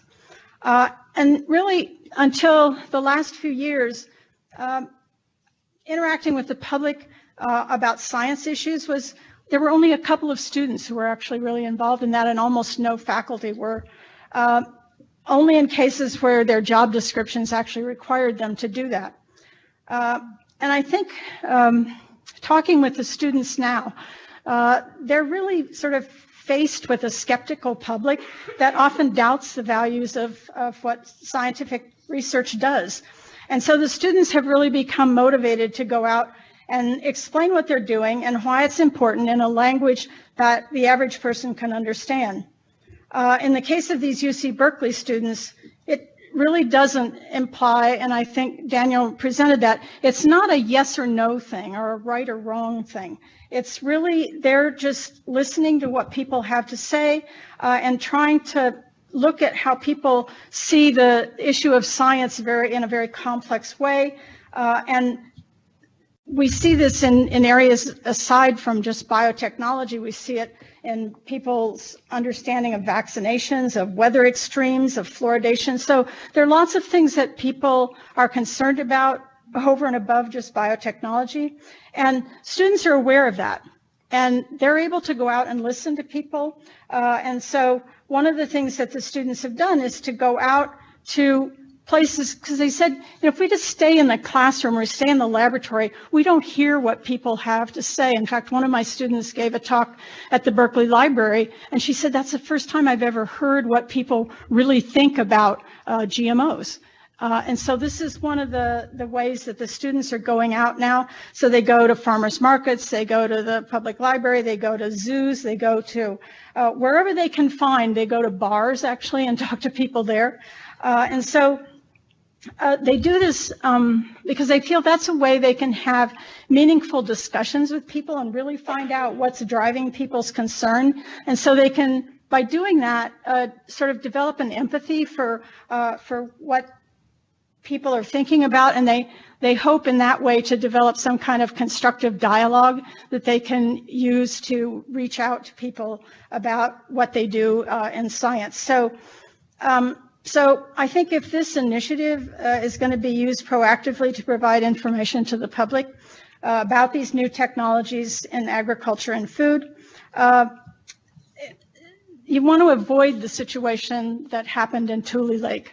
You need to be out there. I mean, this is a perfect example of communication not being there and really not helping people to understand before something happened. From my years of experience doing this kind of thing and also watching the motivations of CLEAR students, I would suggest to the FDA and the USDA to move forward with this effort with open dialogue, listening to different opinion and different options, trying to extract the best ideas to shape the future of agriculture. I've been saying this for over 25 years, that we need to take whatever is the best out there and bring it together. And it's not just one approach or another approach. It is, there are positive things about different ways that people have talked about today and about the way we can approach agriculture. And I think that by listening to all these voices, which I try to do, and take those best ideas and the best practices and pull them together to mold the most sustainable agriculture that we can. So I would really encourage you to look to cooperative extension and also to look to young students who are the ones who can go out and talk to people. They haven't necessarily formed their exactly how they want to think about the future of agriculture, but it helps them to go out and talk to the public about what their concerns are. So I thank you very much for this opportunity. Thank you very much, Peggy. it was not by design. We didn't even know you were going to present today, that you'd present last, but you did a really good job of kind of summarizing a lot of themes I think we heard from a lot of the folks in the room this morning. So thank you very much for that. Any questions for Peggy from our panelists? Okay. Any questions that have come through the webcast at this moment? Yep, please do that.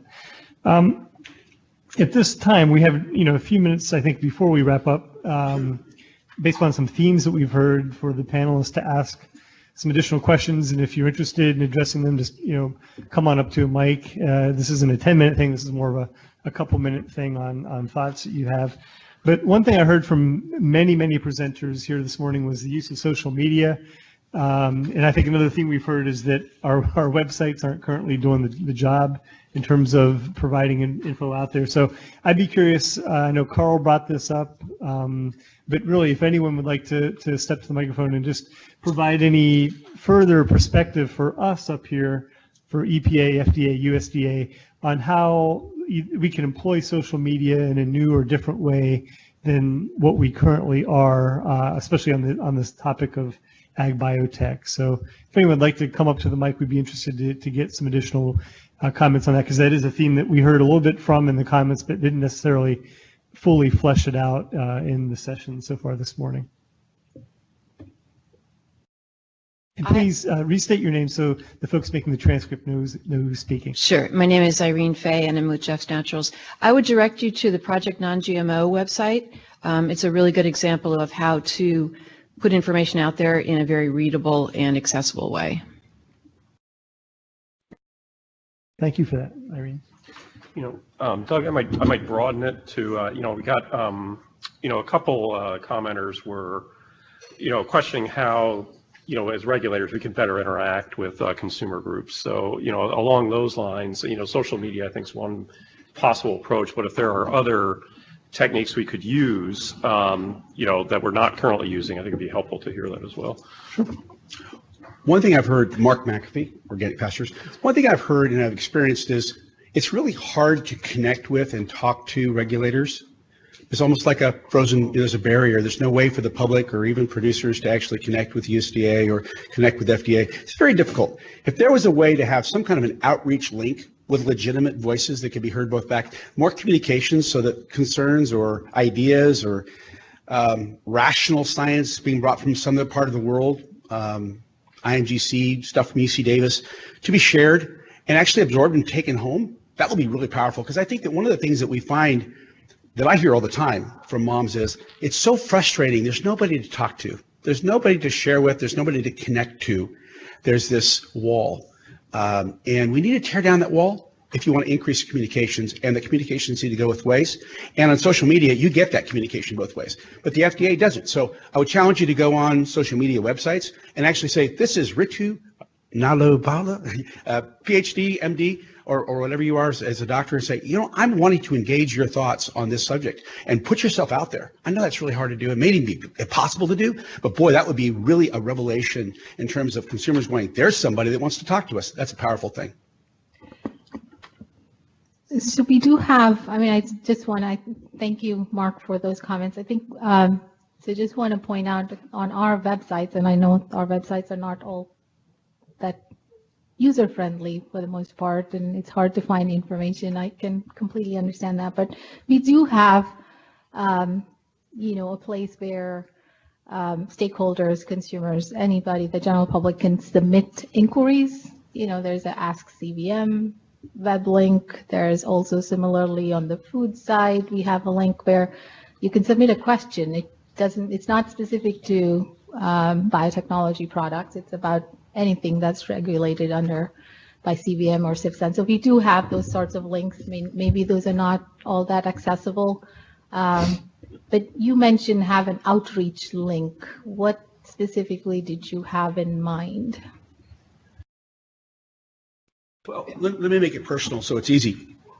The people in Nevada want raw milk. They can't get it from California. The FDA stands in the way behind. They won't allow raw milk to go across state lines, even though there's 650 stores in California that have this wonderful raw milk that's produced by 5 different dairies that are regulated. And the citizens petition administrative appeals process is submitted appropriately to go through the steps to have a voice with the FDA, and the FDA refuses to respond. It takes federal litigation to get any kind of conversation regarding something that consumers really, really want. That's a great example, and there are many more.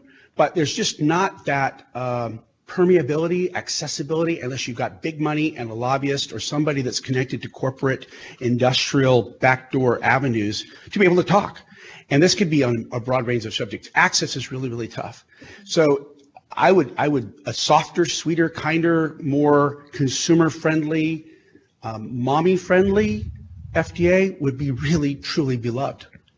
I'm serious when I say that, and I'm a dad saying that. I mean, the women in this room and the dads that aren't in this room and the children would really appreciate an FDA that really responded to them, not as a marketing department trying to push an idea, but a listening department that is trying to absorb, digest, and reconcile so that they can respond and be truly the next generation of that future thinking organization which can advocate for health and look at the Human Genome Project and really bring that in.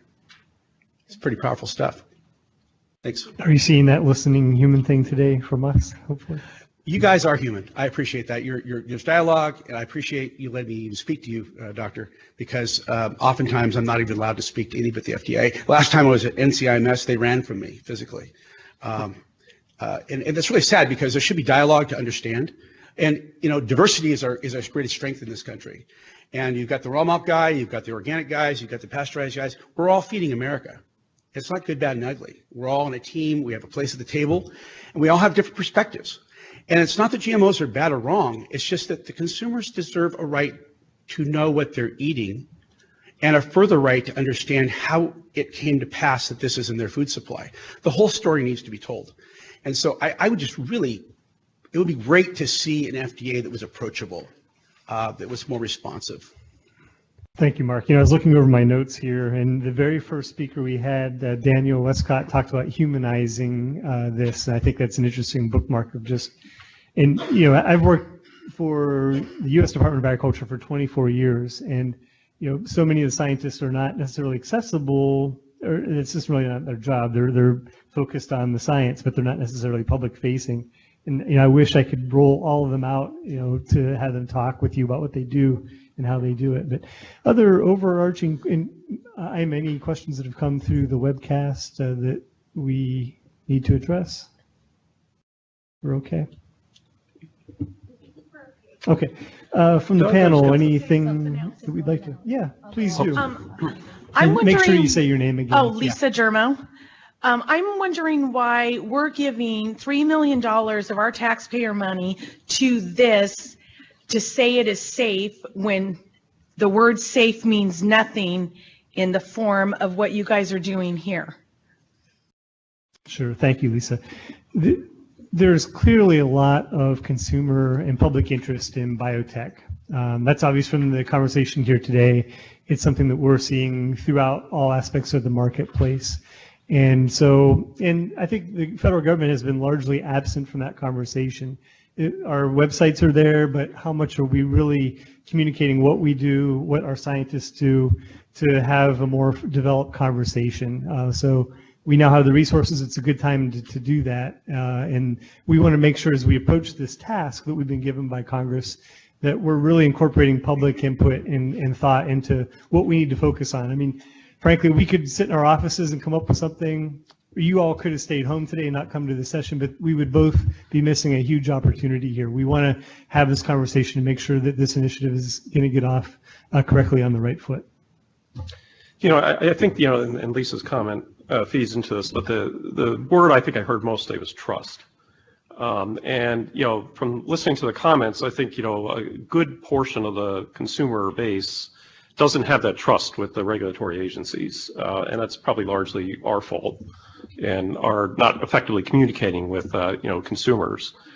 So I think that's something that, you know, I know at least from our agency at EPA, it's something we need to focus on more clearly. You know, not just you know, presenting science, but when we approve something, you know, we're not doing that at the behest of a big biotech company. We're doing that because we've done a very rigorous assessment and it meets the legal standards under the law.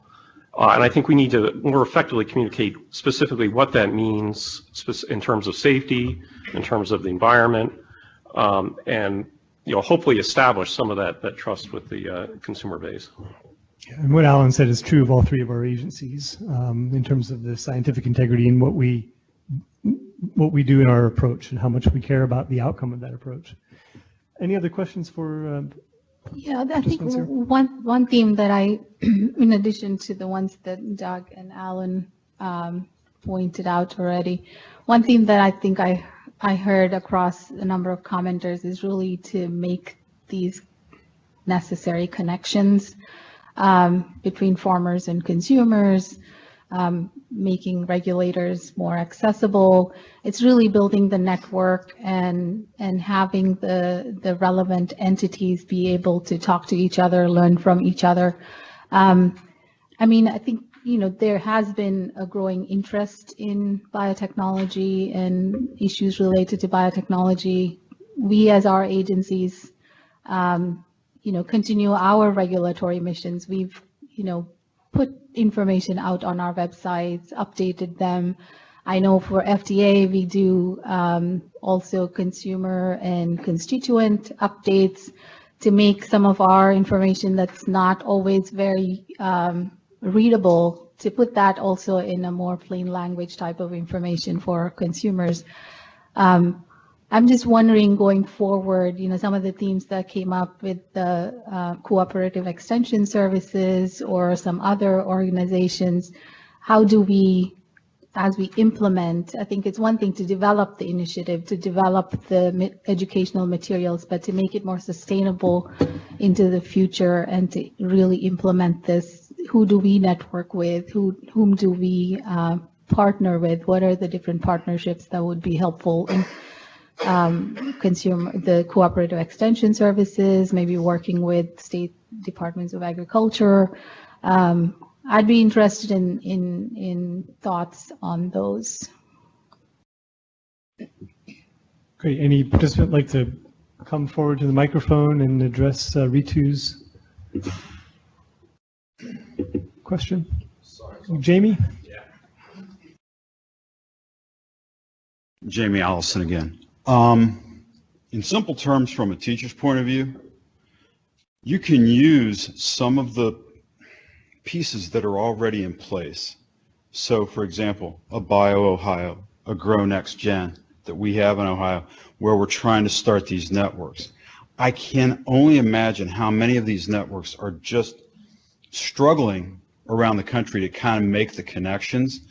But with your influence, your impact, your guidance, we can expand those. We can connect them between states.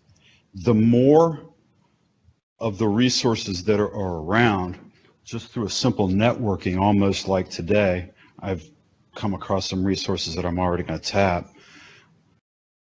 Just continue to build them and reach out to the ones that are existing, help us make them bigger, and then once they get bigger, use that as a model for someplace else. And they don't have to be all one-sided. If it's an educational thing, we've got an obligation to teach both sides. And so the more you bring to the table, the more networking we can do, whether it's virtual or face-to-face, the better off it is. Okay, thanks. Thank you, James. Any others? I'm a last call for anything through the webcast.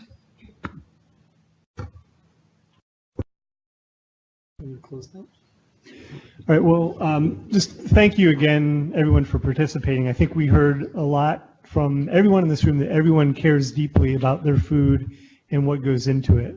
We heard that from moms and consumers, but we heard it from the farmers. We heard it from not just organic producers, but those involved in conventional agriculture as well. We heard it from our university and research and education communities. And we care too, and so do the agencies that we represent and the many scientists who can't sit up here at the table too. I've never met one who didn't care deeply about the outcome of the food and what it contains.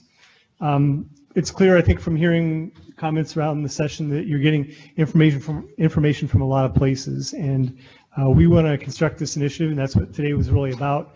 was to help bring some clarity and additional voice from what our agencies are doing in terms of speaking about biotechnology in agriculture. So we really, again, appreciate your participation. If you weren't able to say everything that you came with, you can submit those in writing. We'd be happy to have your comments in writing. In addition, you can respond to the docket from the Federal Register, those who've tuned in by webcast or those who were not able to be here today. That's spelled out in the packet and in the meeting notice. Again, you have until November the 17th to submit written comments to us.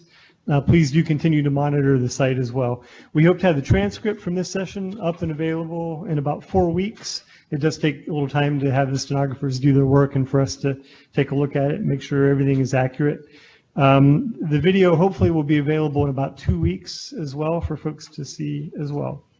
So thank you again. Really, we can't thank you enough for taking time out of your busy schedules to participate. Government works best when we have a dialogue, when we're able to fully incorporate your thoughts, and that's what we're going to do going forward from this session. So thanks again. With that, we're going to wrap up, and again, really appreciate everyone's participation. Thanks.